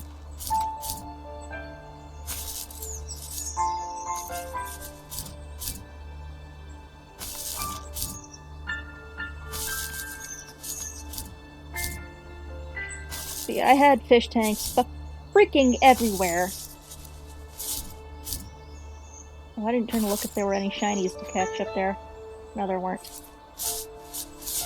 Another not sumac tree.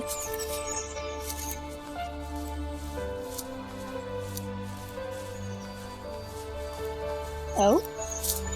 It's bouncing.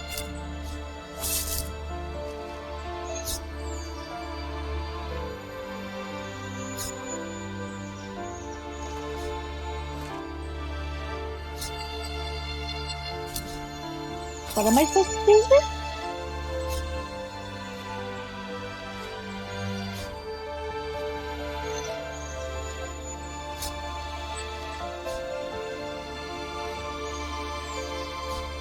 I'm not entirely sure what I'm doing.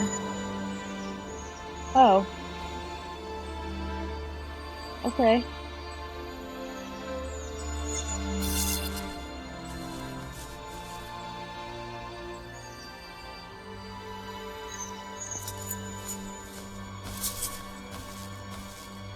Reptiles, though, are actually really good pets. They're easy to take care of no matter what people say. They are expensive to acquire at first, but there are cheaper ones. If you don't like bugs and you don't want to have to feed something insects or mice or anything like that, there are options that are herbivores or partial frugivores, which are what the Cresties are. Most all New Caledonian geckos eat a combination of insect matter and fruit matter, which is nice because companies like Pangea, awesome company, will actually make specially designed and specially formulated powdered mixes that smell fantastic. They are made of fruits and powdered insect matter and all the vitamins and minerals your reptile will need, your gecko will need anyway. And it perfectly simulates their wild, necessary diet in a convenient little fruit-scented powder. And that is all a crested gecko needs to eat for its whole life. No bugs required. Live bugs are just to keep them from getting fat because they need to hunt something every so often, so they actually move. Anyway, let's continue this story. On our property, there were old abandoned pieces of a shed and car long left unused. I used to ask him all the time who those people were that left all this junk, and I'm sure he got so tired of hearing it that he made up some elaborate stories how a brown bear ate them and haunted the woods afterwards.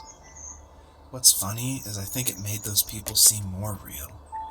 Growing up thinking they were still hanging out like they couldn't say goodbye. I used to tell my friends how I could swear I saw spirits move near the water, and that always freaked them out. I guess it didn't bother me, because the way I saw it, they were normal people with old cars and sheds, just trying to figure out how to survive and be happy in the middle of nowhere. It was a cool thought that they didn't want to leave, but you know, I was a weird kid. Well, you had good company since those ghosts like living in a place where they were brutally devoured.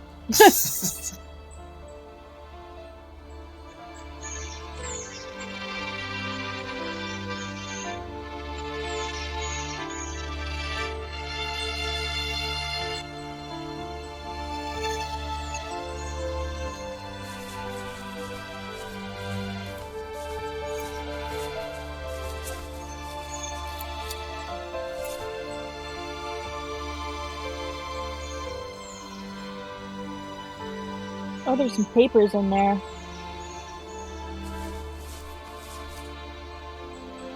But I can't see them.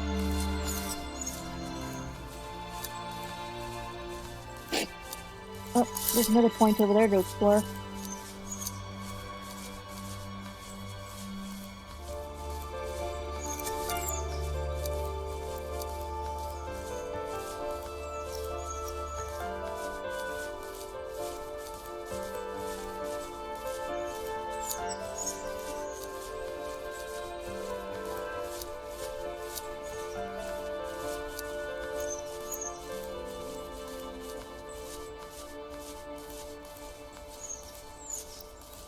Oh, it's probably gonna be another one where I have to get multiple butterflies. Borrow a few pairs of wings.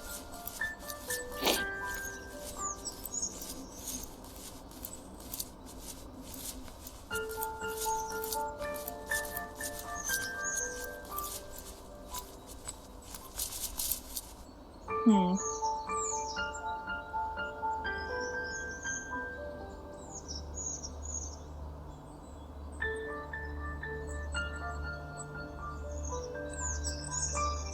I didn't see any butterflies going around, but I may have just missed them.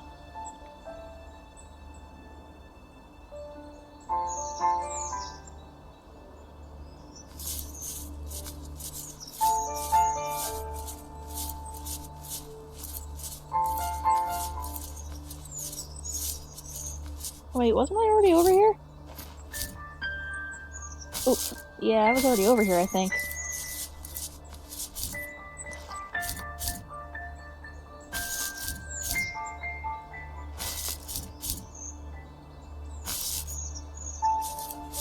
Yeah.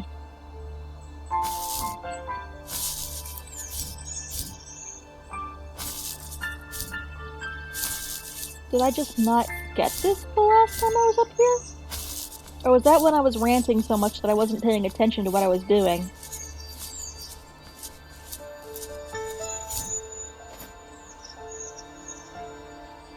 Oh yeah, I got this one. No, I'll just use it as a vantage point.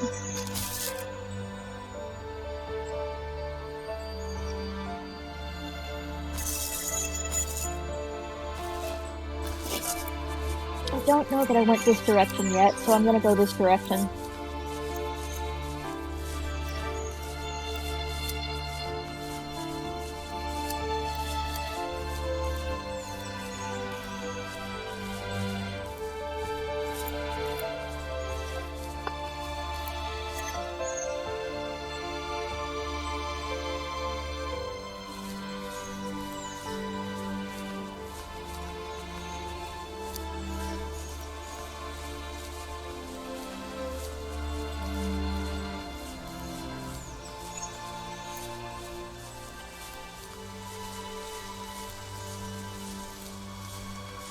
Squiggly trees.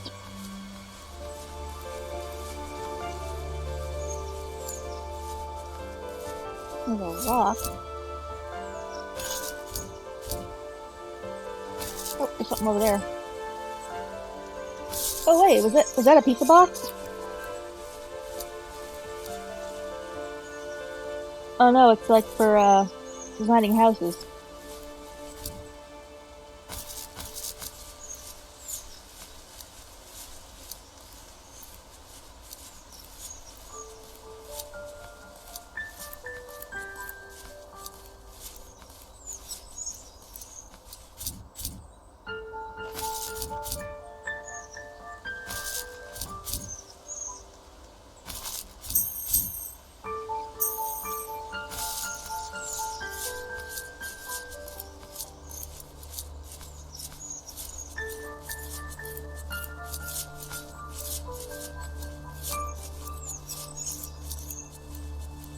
Am I heading into a cave?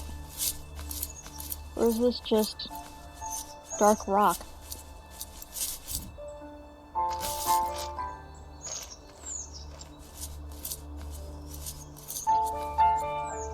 Blueprints.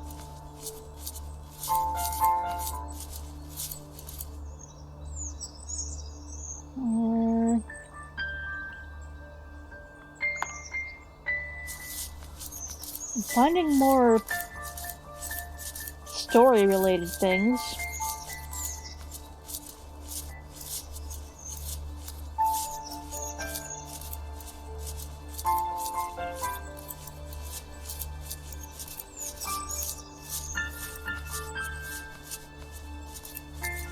Right, what's that off in the distance?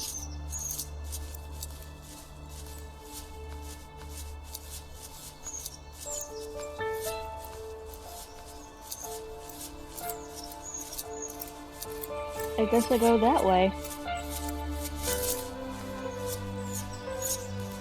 Towards the waypoint looking thing.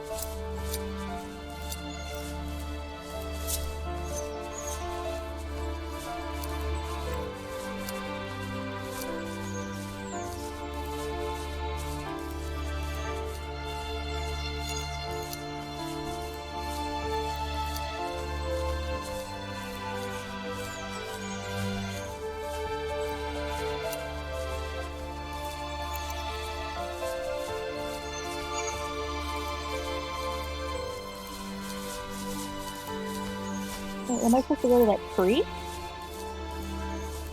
I mean, I know the game is called The Last Tree, but that doesn't look like a last tree.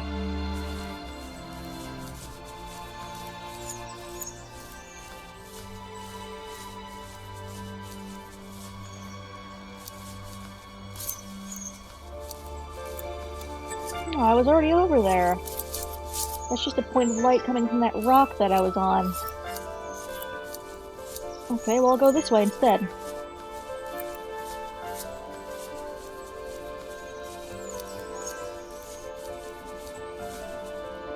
Since I just saw one of those points of light over there, too. The pillar of light. Like a waypoint.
There's some more shinies, finally.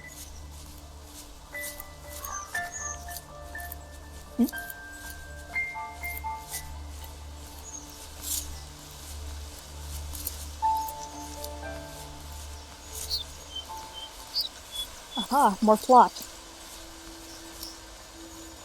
Even at my most distant, at the times when I detested him the most, he kept reaching out.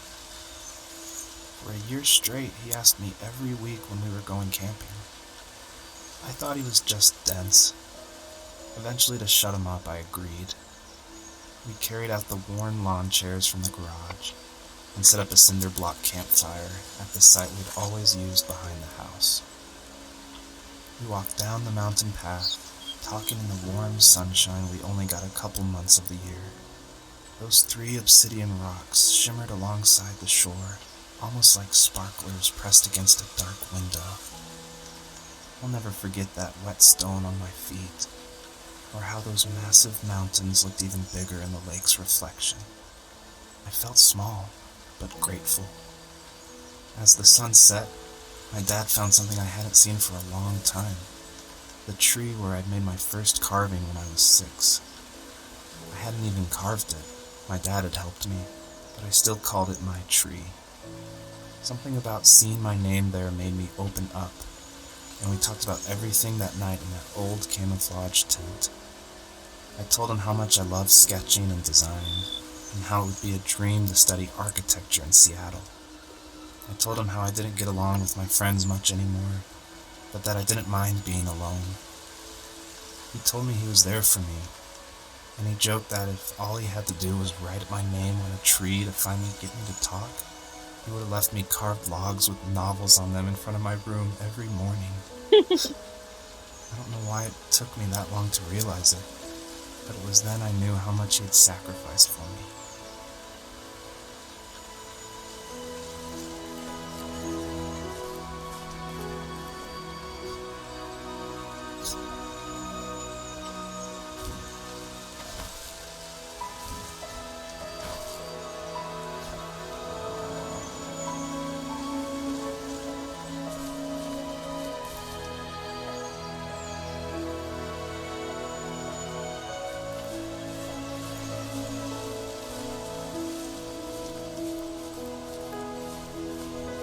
I wish my dad would have gave a damn like that. Dang.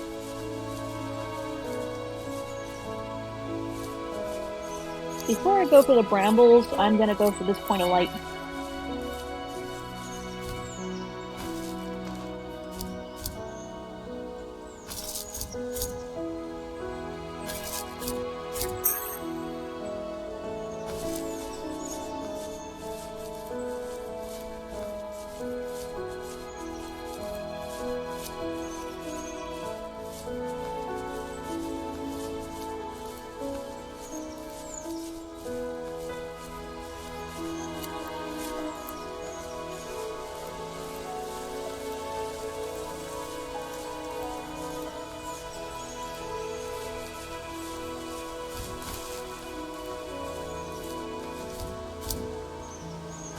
Oh, I can't go through there. Okay.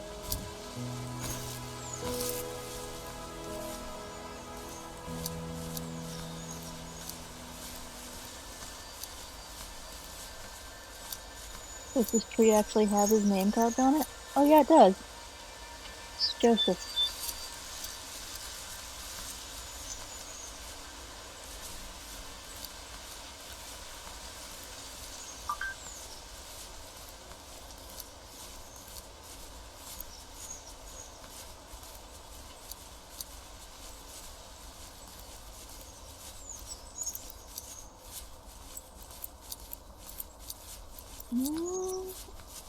I don't think I'm supposed to go over here. I think it probably wants me to investigate the brambles, but I tried and I couldn't do anything. Is there another point of light somewhere around? Another light pillar I'm missing? There has to be.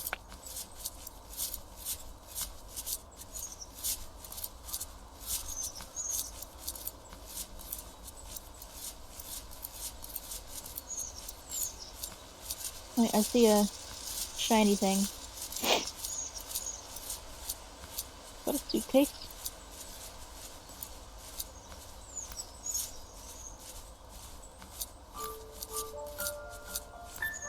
That's a grave. What's it say? I can't read that.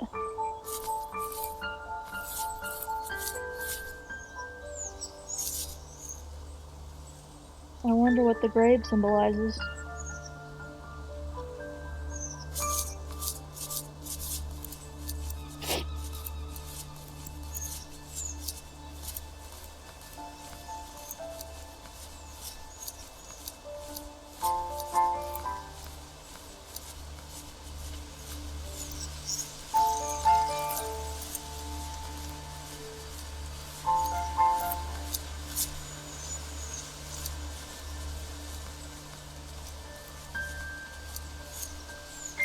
Wait, there was a path? I was out wandering the woods and there was a path?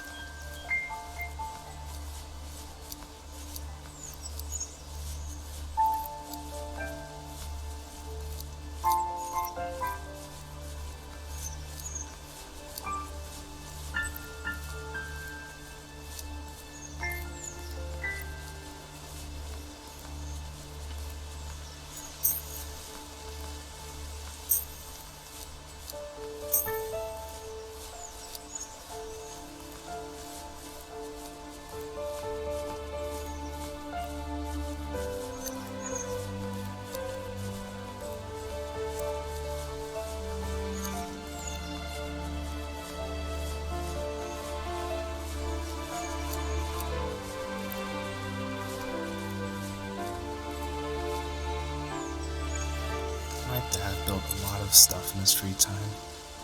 If he wasn't watching fly fishing or reading Tom Clancy novels, he was carving something. He made tons of birdhouses. Not that he was into bird watching, but I think he really missed working and adding on to the home. If he couldn't afford the time to build onto our own house, he would have to settle with watching birds move into their little homes. We kept an old mattress in the bed of that ugly yellow truck, so we would drive it deep into the woods and then watch the birds fly into their houses while the sun set. Usually it was accompanied by venison jerky or a cold Coke, but not a lot of talking, which is how we both liked it.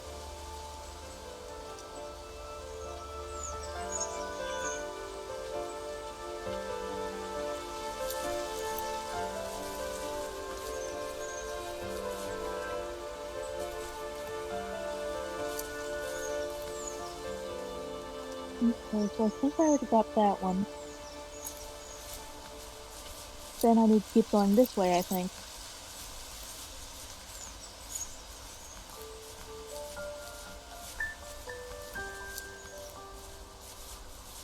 Hmm?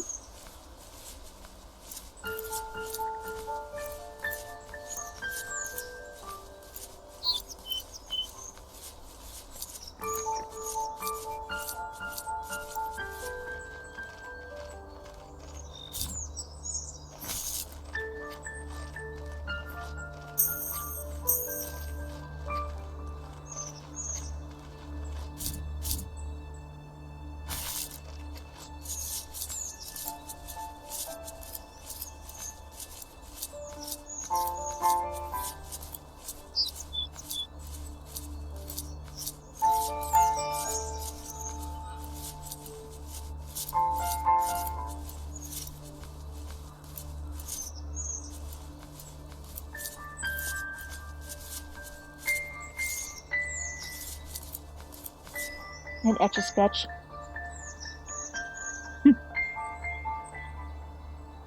I broke so many Etch-a-Sketches as a kid. Like, oh my gosh. I was way too rough with my toys. I thought you had to shake the living crap out of it in order to get it to clear. Which sometimes you did, but usually not as hard as I shook it.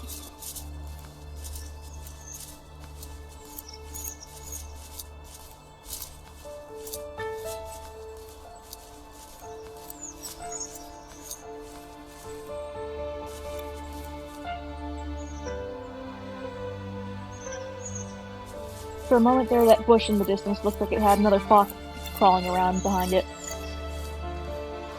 I don't think it did, though.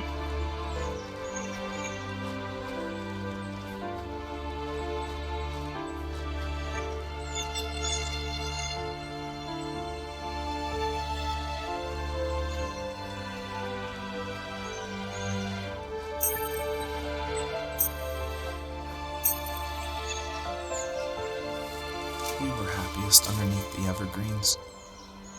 We decided it was time to finally map out the hundreds of acres we lived on just to pass the time during the summer. He was only free in the evenings, so I would spend the day wasting time on dial-up internet and sketching, and then we would rush into the woods, pen and map in hand, before evening fell. Sometimes the aurora borealis would cast a cold green glow on the mountainside, and we would finish our route underneath a twilight sky. Sometimes I was lonely during those summer days, but there was comfort in the routine. A lot of teenagers aren't looking for the daily grind, though. There's nothing wrong with wanting to get out, to leave your childhood home. You wanted to progress, to make something of yourself. Yeah, you're right. That house. I'm sure it's the same as how I left it. But then why does it feel so different? I doubt you're the only adult to have looked back and asked that question.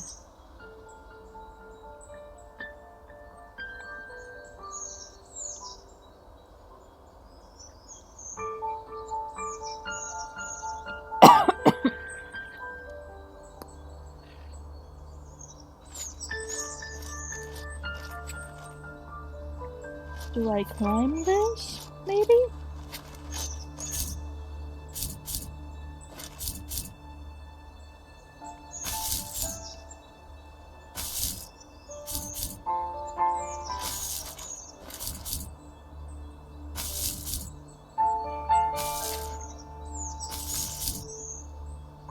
Oh, what is that?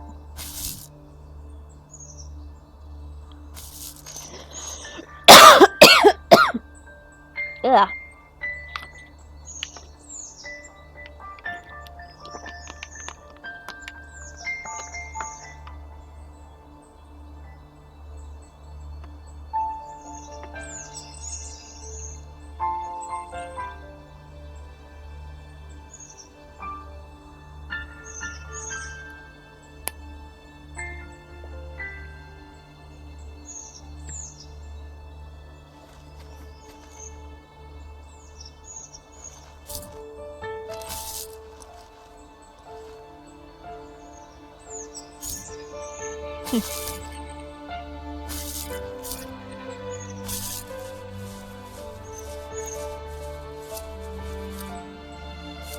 Was I actually supposed to keep climbing that?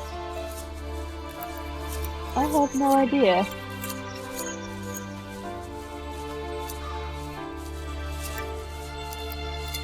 I just heard a crow.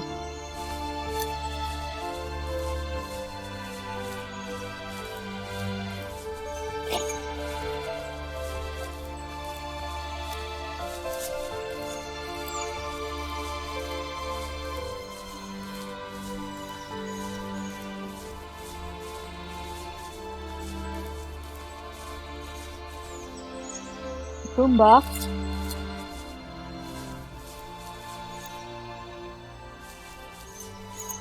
Oh, there's some more light.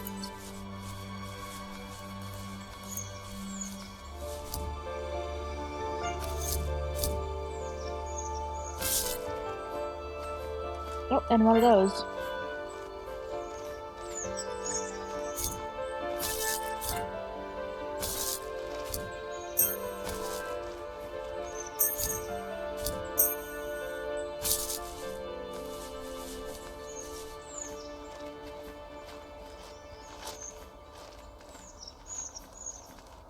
I'm gonna try and go for that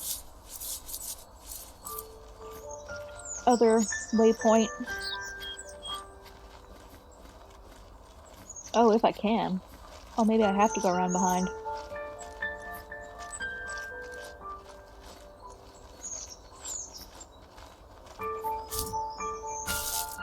Eh.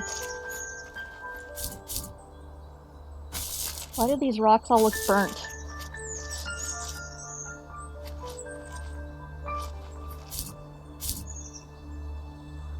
Nope. Okay, I have to go this way.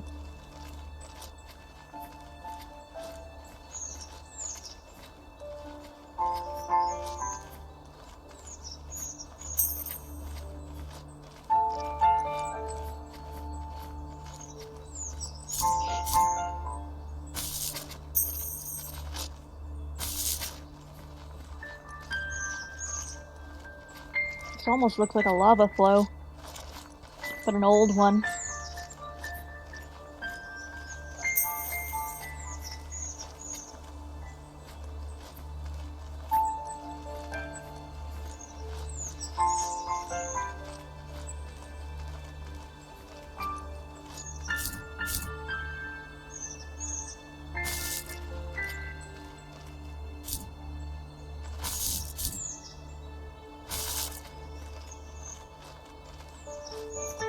No, nothing up there.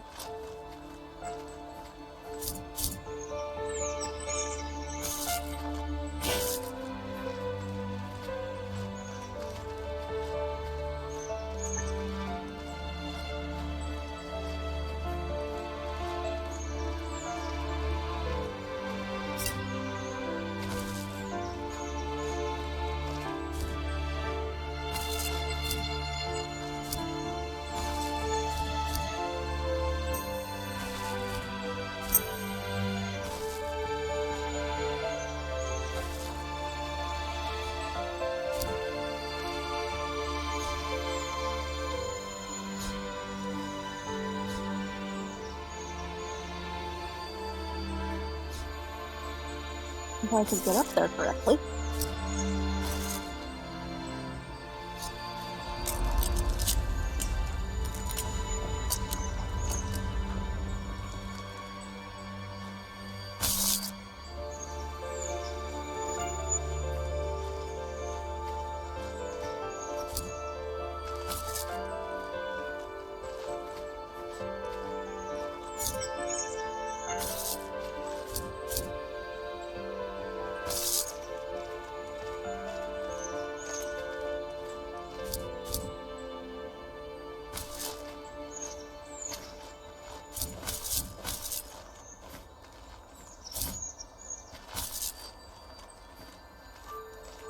Okay.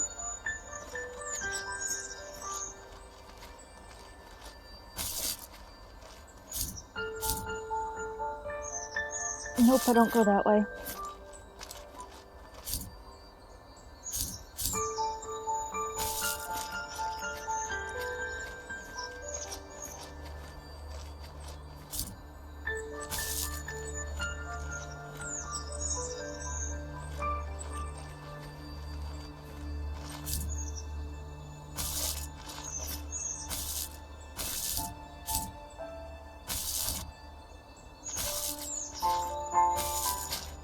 So now where do I go? I can't...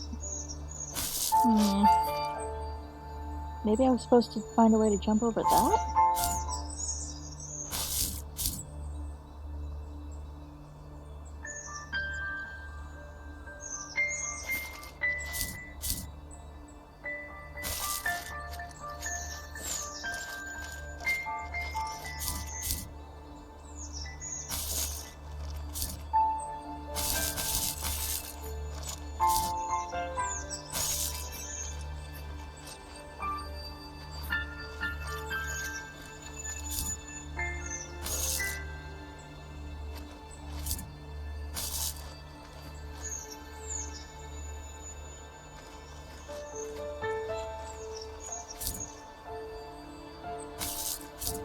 No?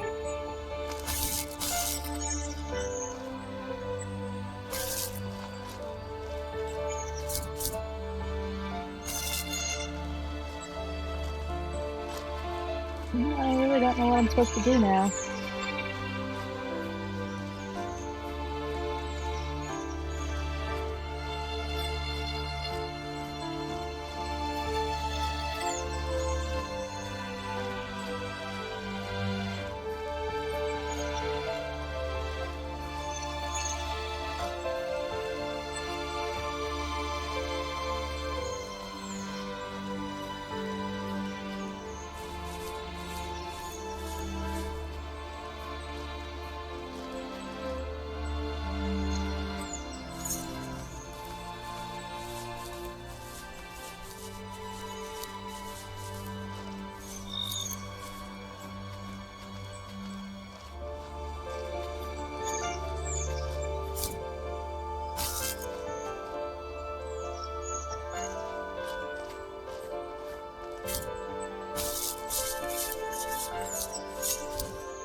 Do I go back to the brambles now, I guess?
I think I'm going the right way to find the brambles again. Yep, I am. Okay, so yeah, those waypoints actually made the brambles fall over.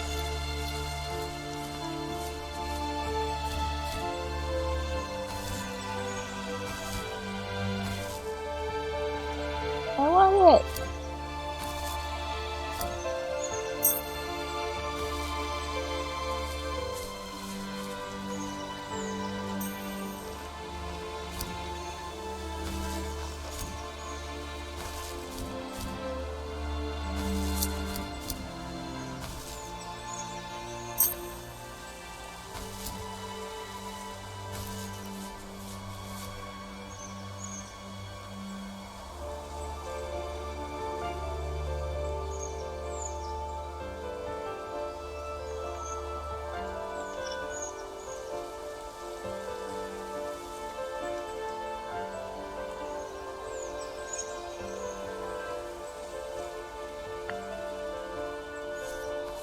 What's that? That looks like a wolf. Am I suddenly going to acquire a health bar? And have to fight the wolf? The perpetrator stood nearby, unfazed, like nothing was wrong. My dad is dead, and he's never coming back, Rachel. I can tell you these stories, but I can never reminisce with him again. He can never hold a grandchild that we'll probably never be able to have. I can never talk to him again, and I'll never be able to say I'm sorry for everything.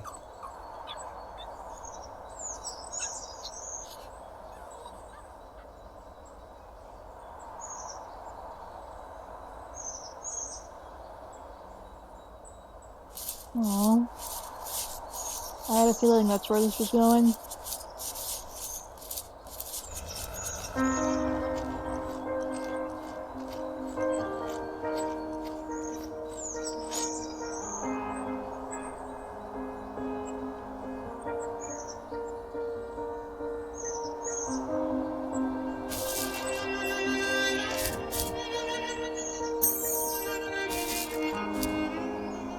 Missed.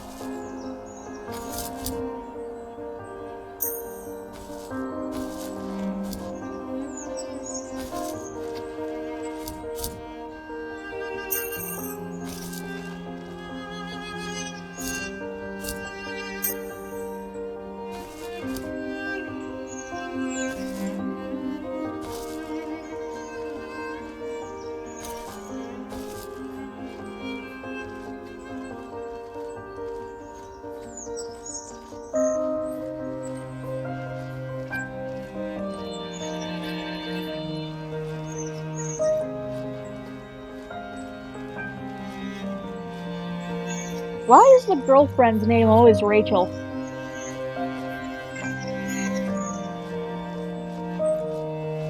When a guy is speaking somberly to his girlfriend, it always turns out that his girlfriend's name is Rachel for some reason. And these kinds of things. Either that or Rachel's always crazy.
Man, look at that ambiance.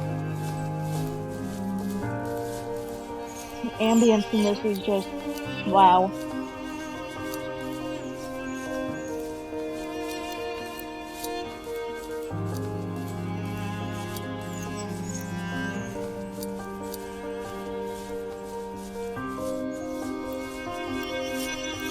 Ooh. I think I saw the wolf up ahead again. But he was over there. Either that or my screen glitched.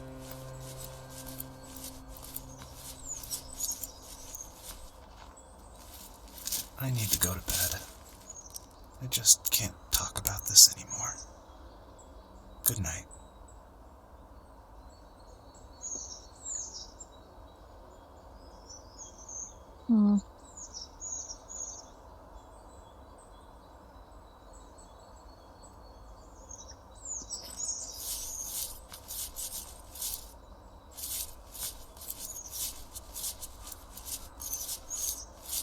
But earlier she said he'd find his dad eventually.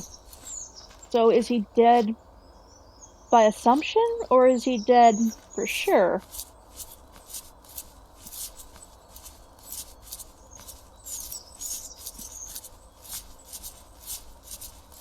Or did he die and they don't know where he was buried? Because someone missed, they couldn't go to his funeral since it's in Alaska.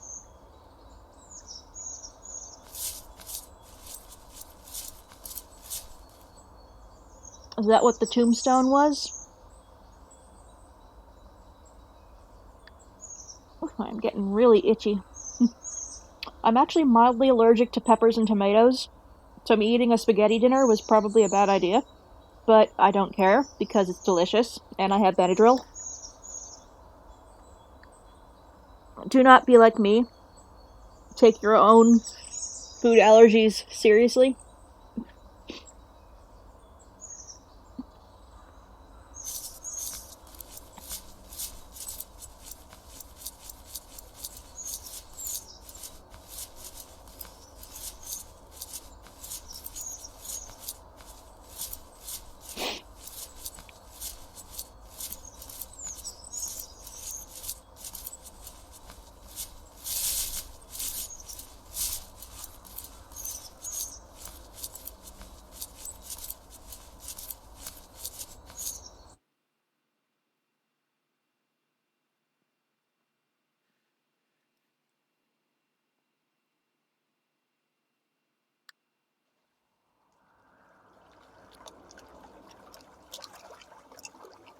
Oh, this is trippy.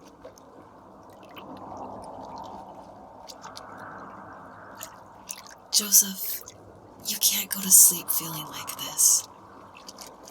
I'm sorry for everything, and I know you need space, but I'm here for you. You don't need to feel so lost. Joseph, have I ever told you what my mother was like? Oh?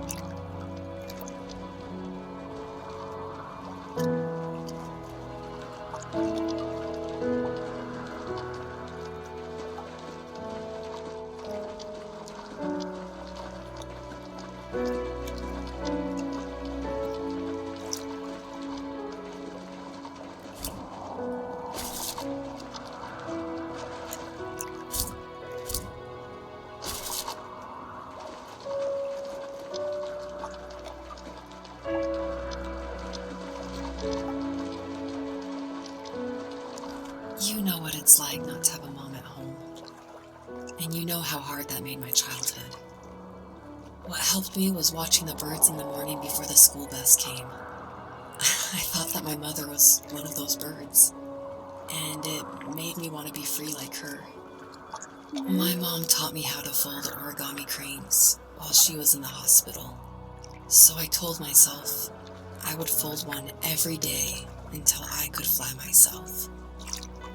Aww. That's so sad. Oh my gosh.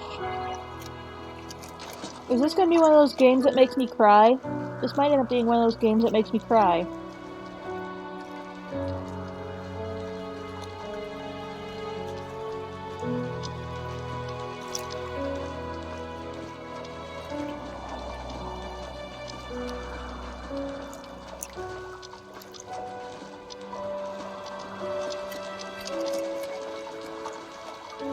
I think we both have always loved animals, and for me that love started with a dog.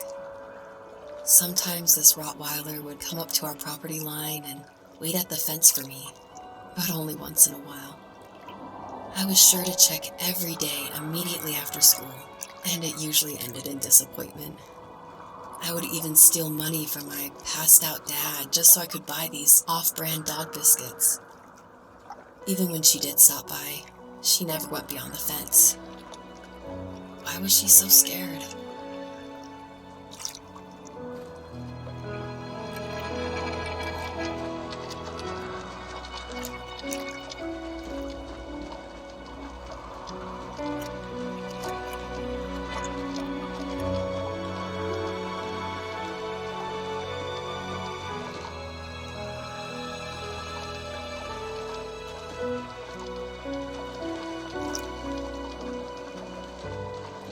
I think my dad was the opposite of your dad in almost every way, except he was in the military as well. He coped with alcohol of every kind. The trailer started falling apart, he got angry, and I withdrew. More and more I became the weird, quiet kid who made lots of origami birds and carried dog biscuits around. I think we were pretty similar when it came to being the weird kids. And that same sincerity in college was one of the reasons I was so drawn to you.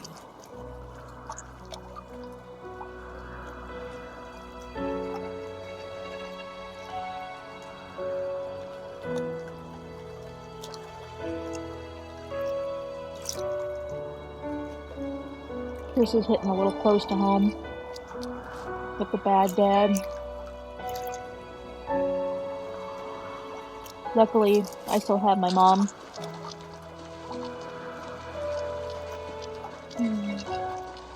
This game, though. Oh gosh, this game.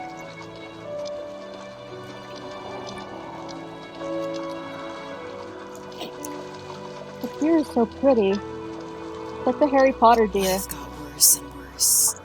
And at one point, I really didn't think I could survive another day with my soul still intact.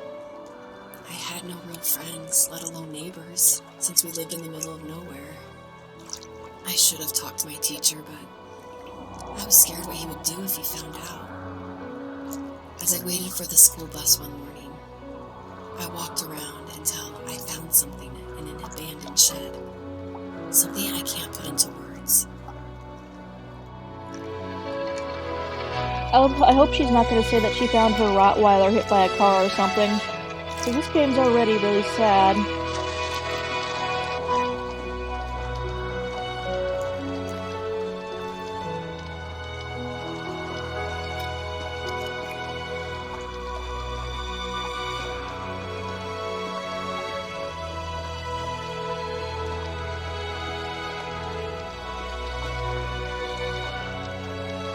I summoned courage I didn't know I had, and I broke into my dad's room and found the key to the shed where he had locked my bike. I'll never forget that feeling, as the wind rushing by my ears as the sun rose over fields of wheat. I was flying for the first time. I biked as far as my legs could take me until I found a house that felt friendly, and that felt like home. Those strangers helped me in so many ways. And if it wasn't for them, I wouldn't have found my foster family. And if it wasn't for my parents, I wouldn't have met you. Aww. So her dad was abusive and neglectful, and she ran away and found help. If only it were that easy in real life for people. Nowadays, you're just as likely to run away and find a creeper. And I don't mean a cute little Minecraft phallus.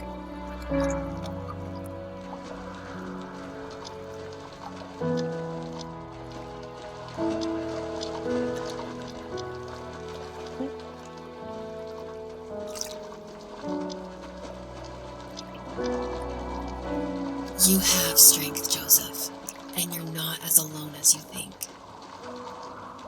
It's all just so pointless. Just waiting for life to happen. It's like having the home I always wanted is cursed out of my reach.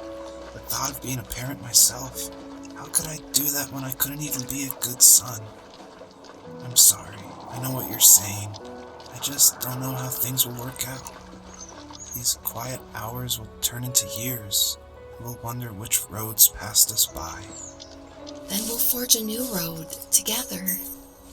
Besides, I discovered for myself that one fateful morning where any hopeful road leads to. There may be thorns and mist, but it always leads to the same thing. And what's that? Family. I'm so glad that you're part of my family, Rachel. And I'm glad you're part of mine.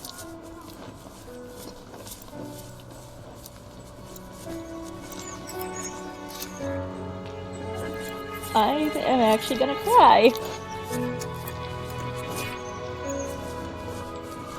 Oh crap, I'm crying.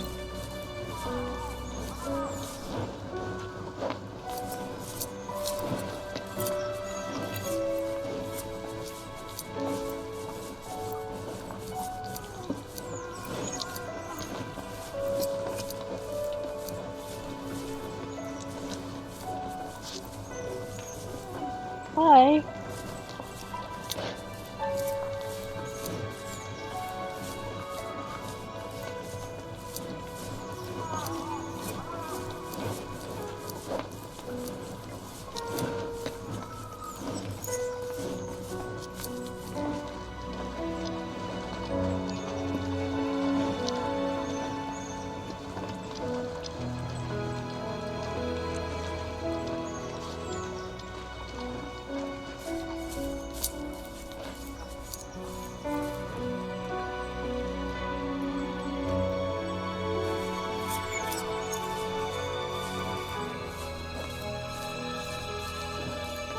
This game is just so good.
A little wall climb. So a little bit of platforming again.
If you hear snoring, that's because my fiance over here has fallen asleep. He gets a little tired this time of day. The fox knew her last cub would be waiting for her at the first tree. She was almost there. The rain cascaded onto the Jade Valley where the entrance to the tree was. Life was protected there, because that's where life began. It was now only a mother and a daughter left. Items from my life still dotted the ground as she moved closer to her destination and destiny.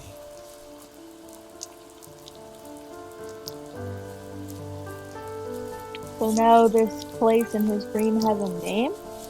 The Jade Valley?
It looked like there was a house or something up here.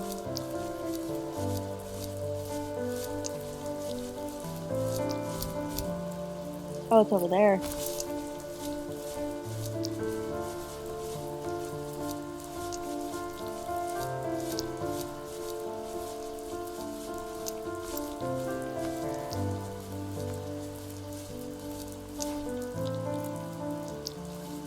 My dad was super supportive with my college plans. To a point. Things were okay until this terrible accident happened. I guess a forklift flipped over due to a bad axle, and it crushed one of the workers there. My dad didn't eat for days, even though he wasn't directly involved. It devastated him. Not only did it hurt the business, but it just freaked him out. He would talk in his sleep, muttering things about firing people and saying sorry. One fateful day he approached me, said that since my school search wasn't going well, I should finally be a man and take over the family business. He said one day he was going to die, and that all of his work, sacrifice, and even that man's life would be wasted in vain. I just lost it. Teenage me just exploded at the thought. I screwed up. I said things I shouldn't have. He was having a crisis, and I pretty much spit in his face. Mm-hmm.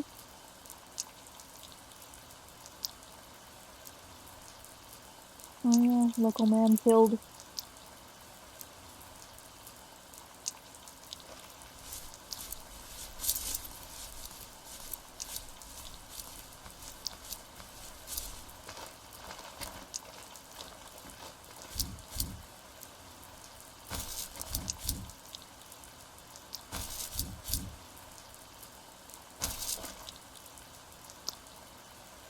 Well, it looks like I can go over that way. But I also kind of want to see this house. Piles of logs.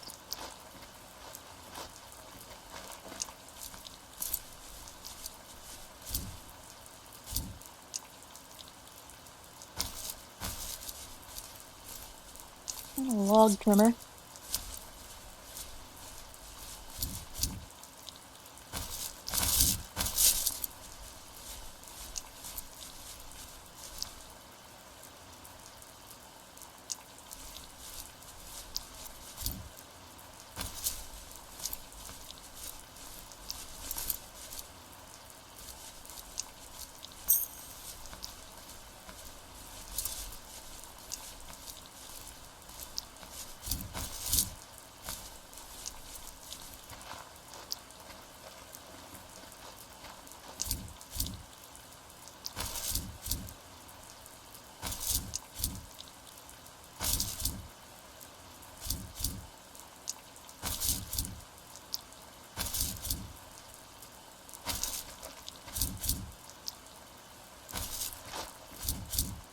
Oh, I can't go to the house. Okay.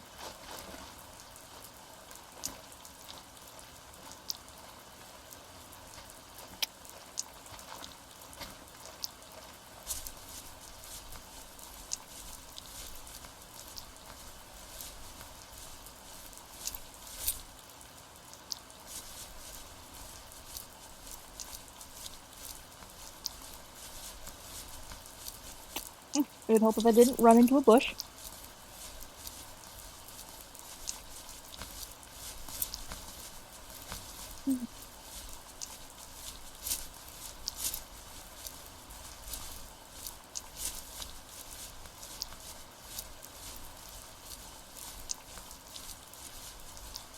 I don't really know what I expected of this game, but it wasn't really what I'm playing.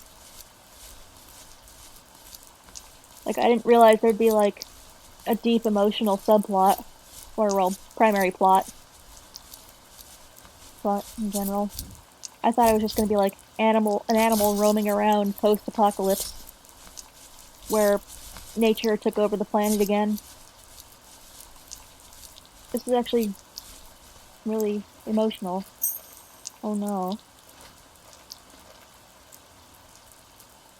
Grungy old hospital bed.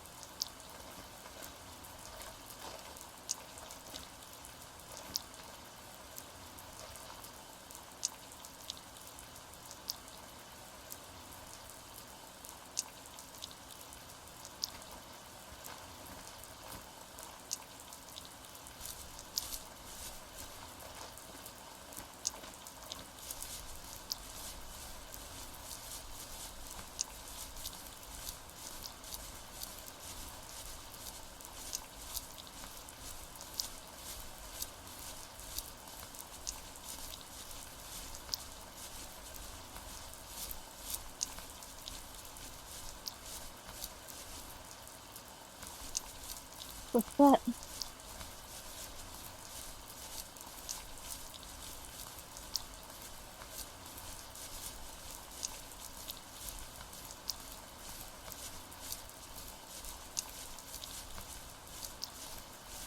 The atmosphere on this one is so gloomy now.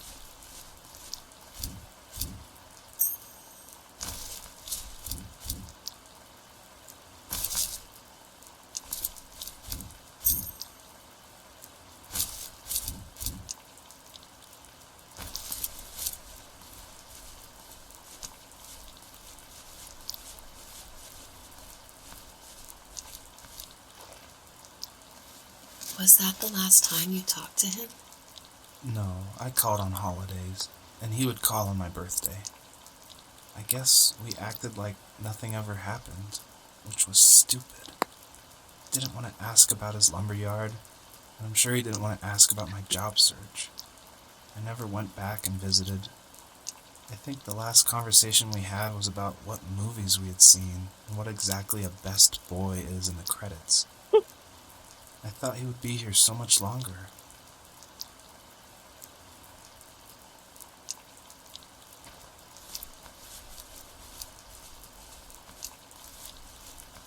Well, a best boy is a somewhat telephone knockoff, but not really, Fox Dragon hybrid thing on VRChat. It's not really a malicious telephone knockoff, it just looks really similar. And the avatar is easily modified into a Dutch Angel Dragon, so...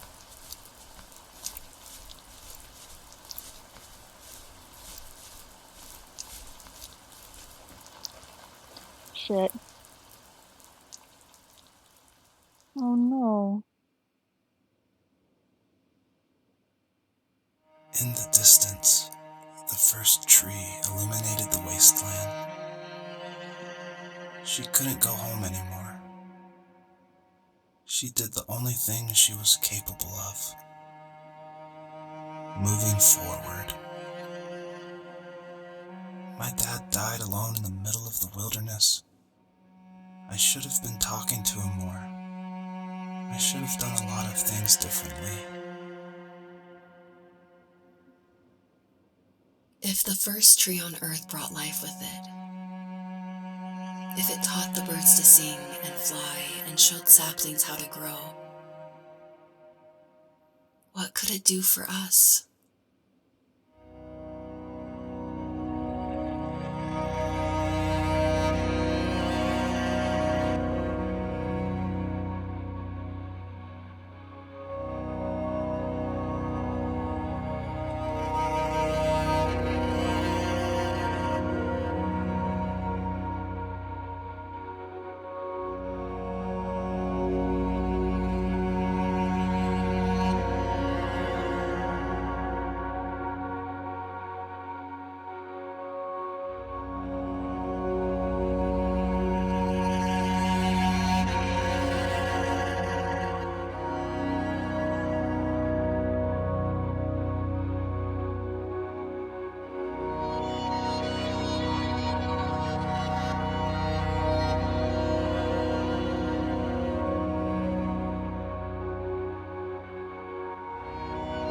This is beautiful. There was a letter I received yesterday from a name I didn't recognize, with with a quote I can't stop thinking about. Death is not the opposite of life, but a part of it. More and more, I'm realizing one important truth.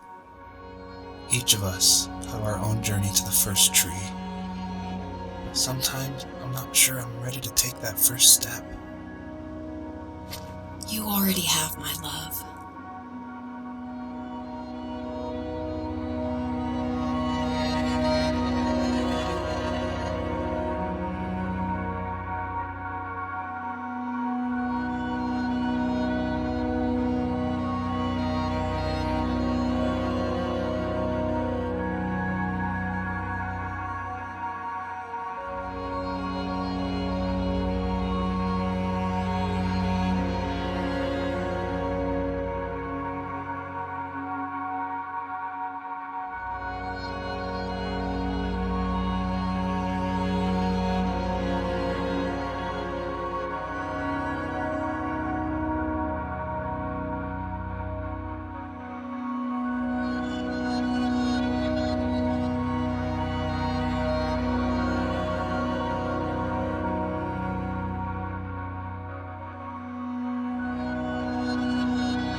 The first tree awakens and gently asks if there is one last message the fox wants to tell her children.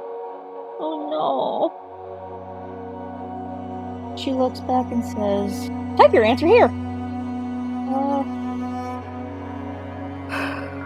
Goodness.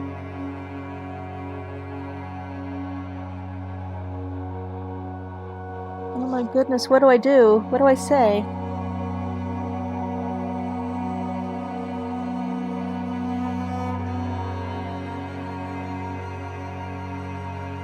Oh, so emotional.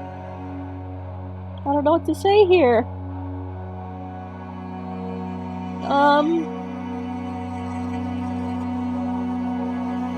God, I'm like crying in here, over here.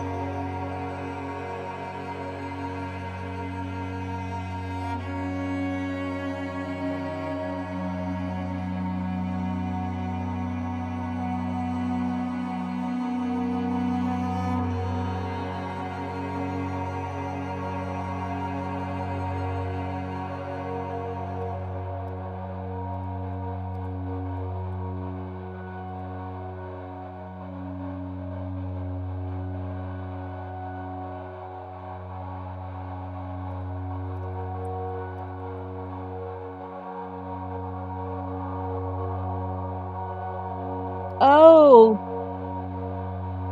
So the stars I collected were how many letters and words I can put into this.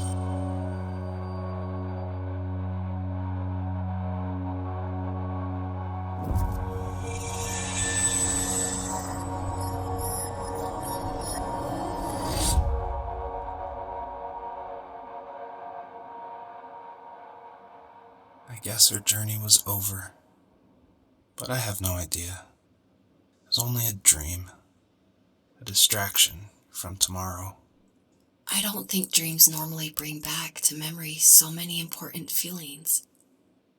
Maybe it was just a dream, but it was also a gift. Yeah, I suppose. But tomorrow we're getting on a plane to the last place on Earth I want to be. The only person that would have made the trip worth it is gone. You're going to see him and be with him one last time before you say goodbye.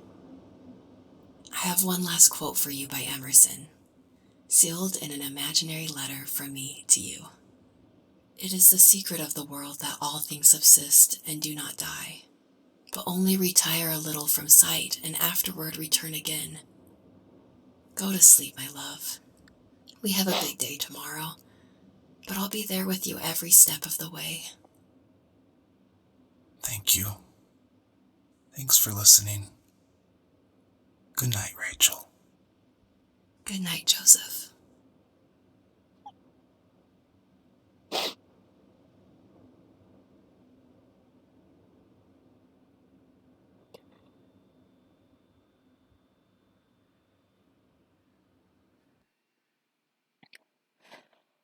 Whew. It's getting a bit misty in here. Uh,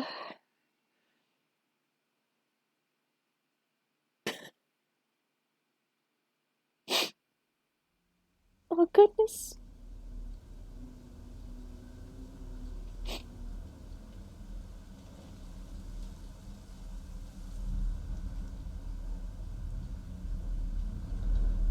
I'm human?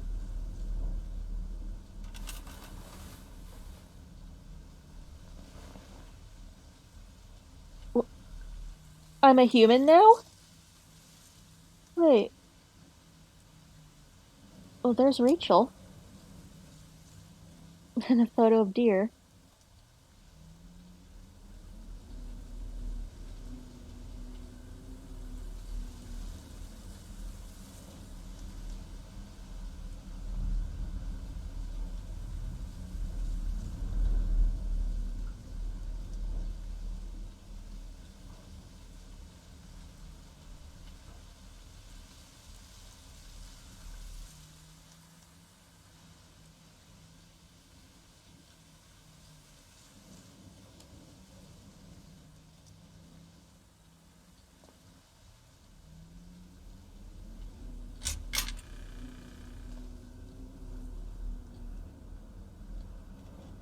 I'm not gonna lie, this is a little creepy.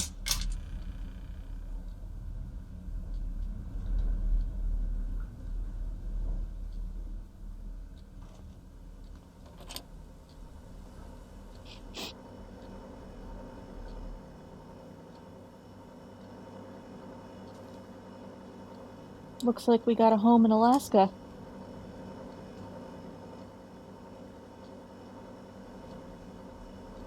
We left the microwave open.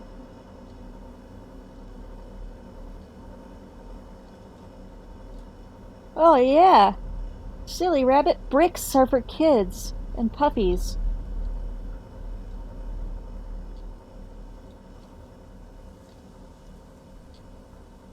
Our dishwasher, or our clothes washer is next to our stove?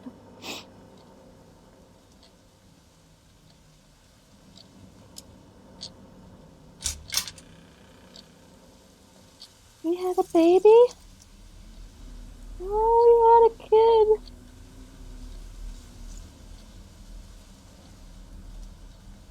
Oh, look at the ceiling.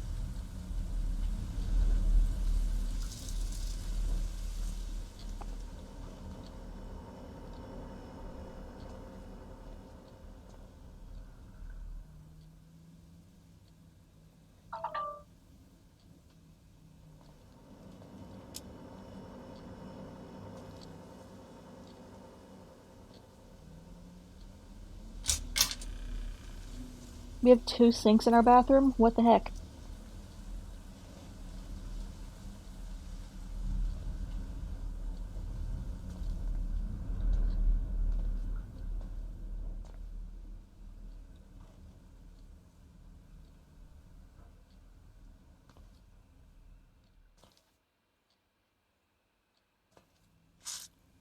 Did we really just go to bed without bothering to finish unpacking? Like, animals could come in here and mess up our stuff.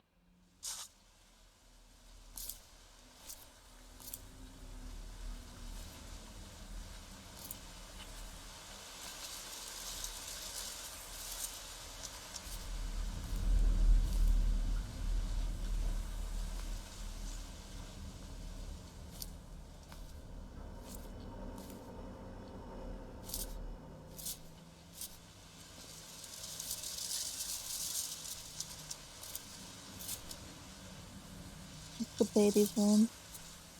Bathroom. We have a lot of garbage. Hi, honey.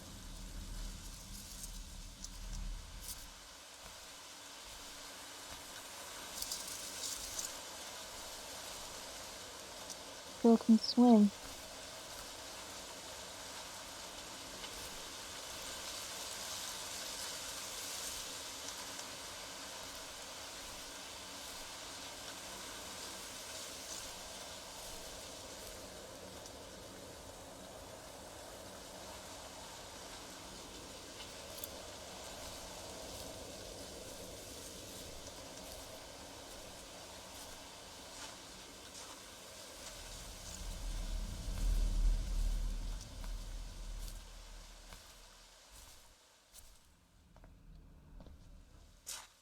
I wonder if I can find the tree that he carved his name into.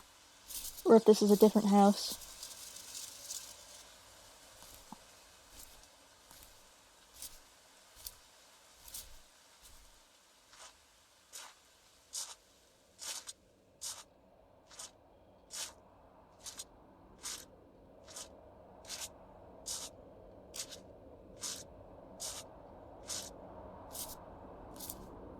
Our ladder's all the way over here.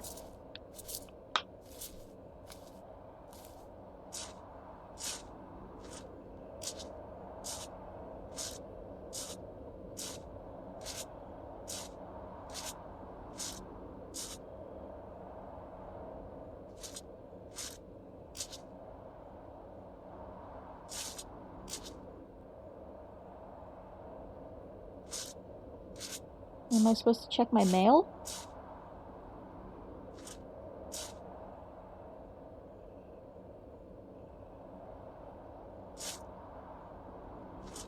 I don't...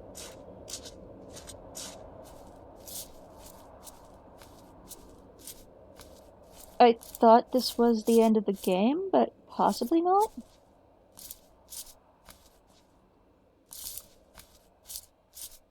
Can't go that way.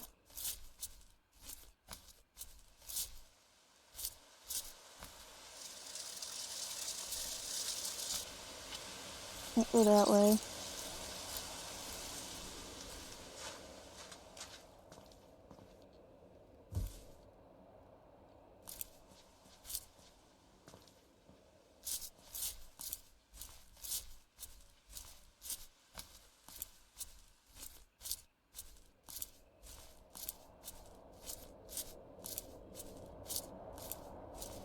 Hmm.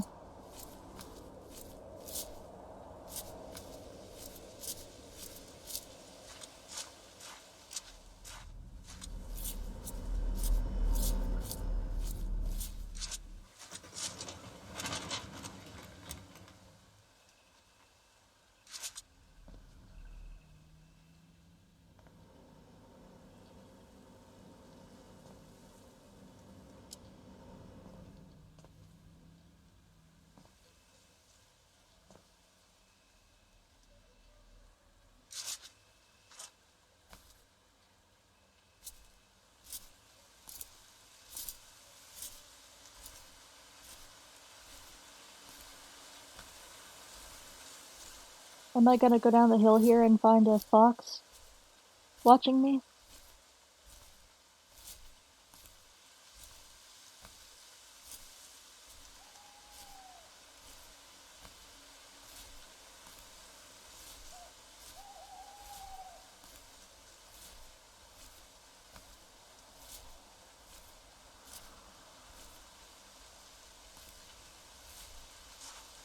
Aw.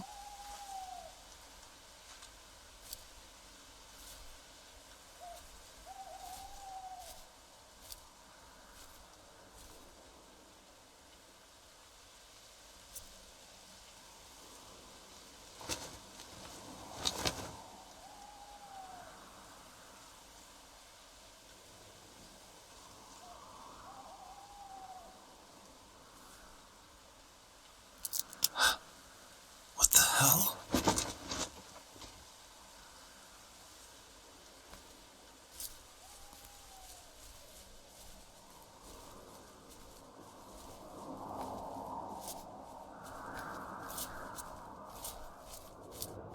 That's your dad.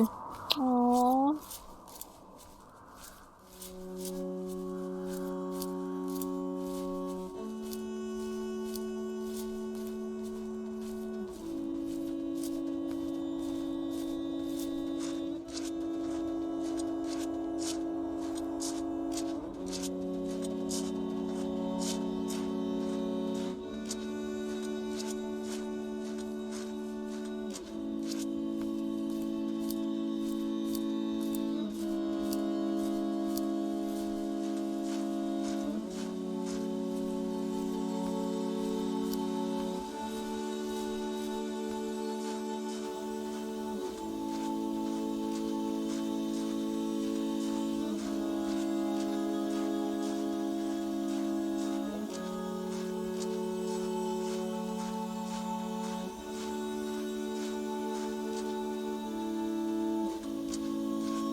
My wife is probably back in bed, waking up and going, wait, where the hell is he? Why is everything in the house open?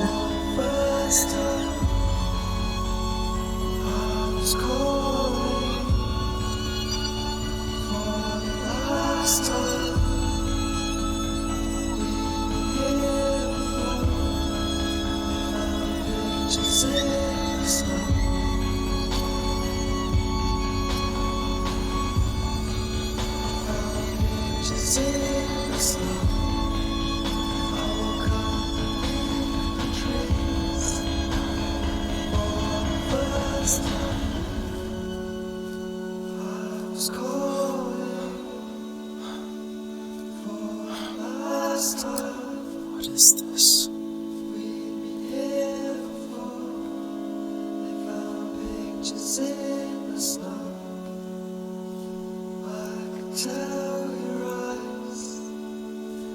Is it gonna be what I typed at the end?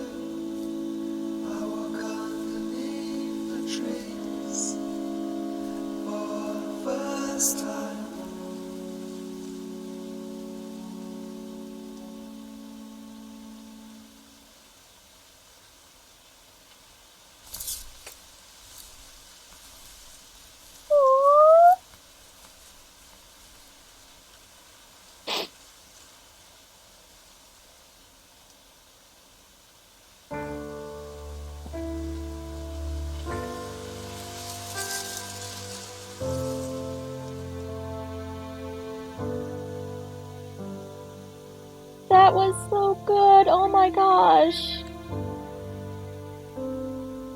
Oh, I'm like falling over here, you guys. Oh my goodness.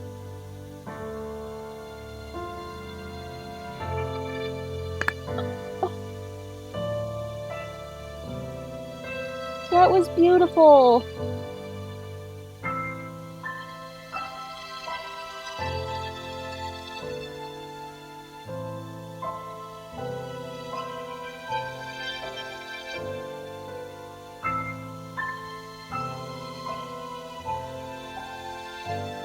Well, that was the first tree. Oh, that was beautiful.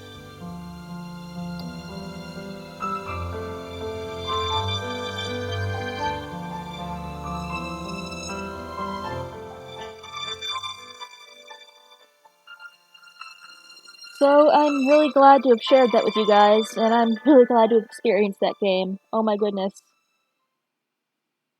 That was so pure. Would you like to anonymously submit your statement to the first tree to an online moderated database?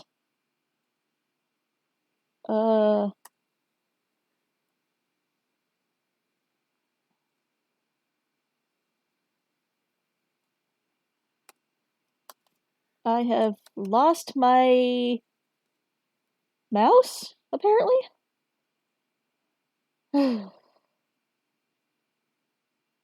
That was beautiful, oh my gosh.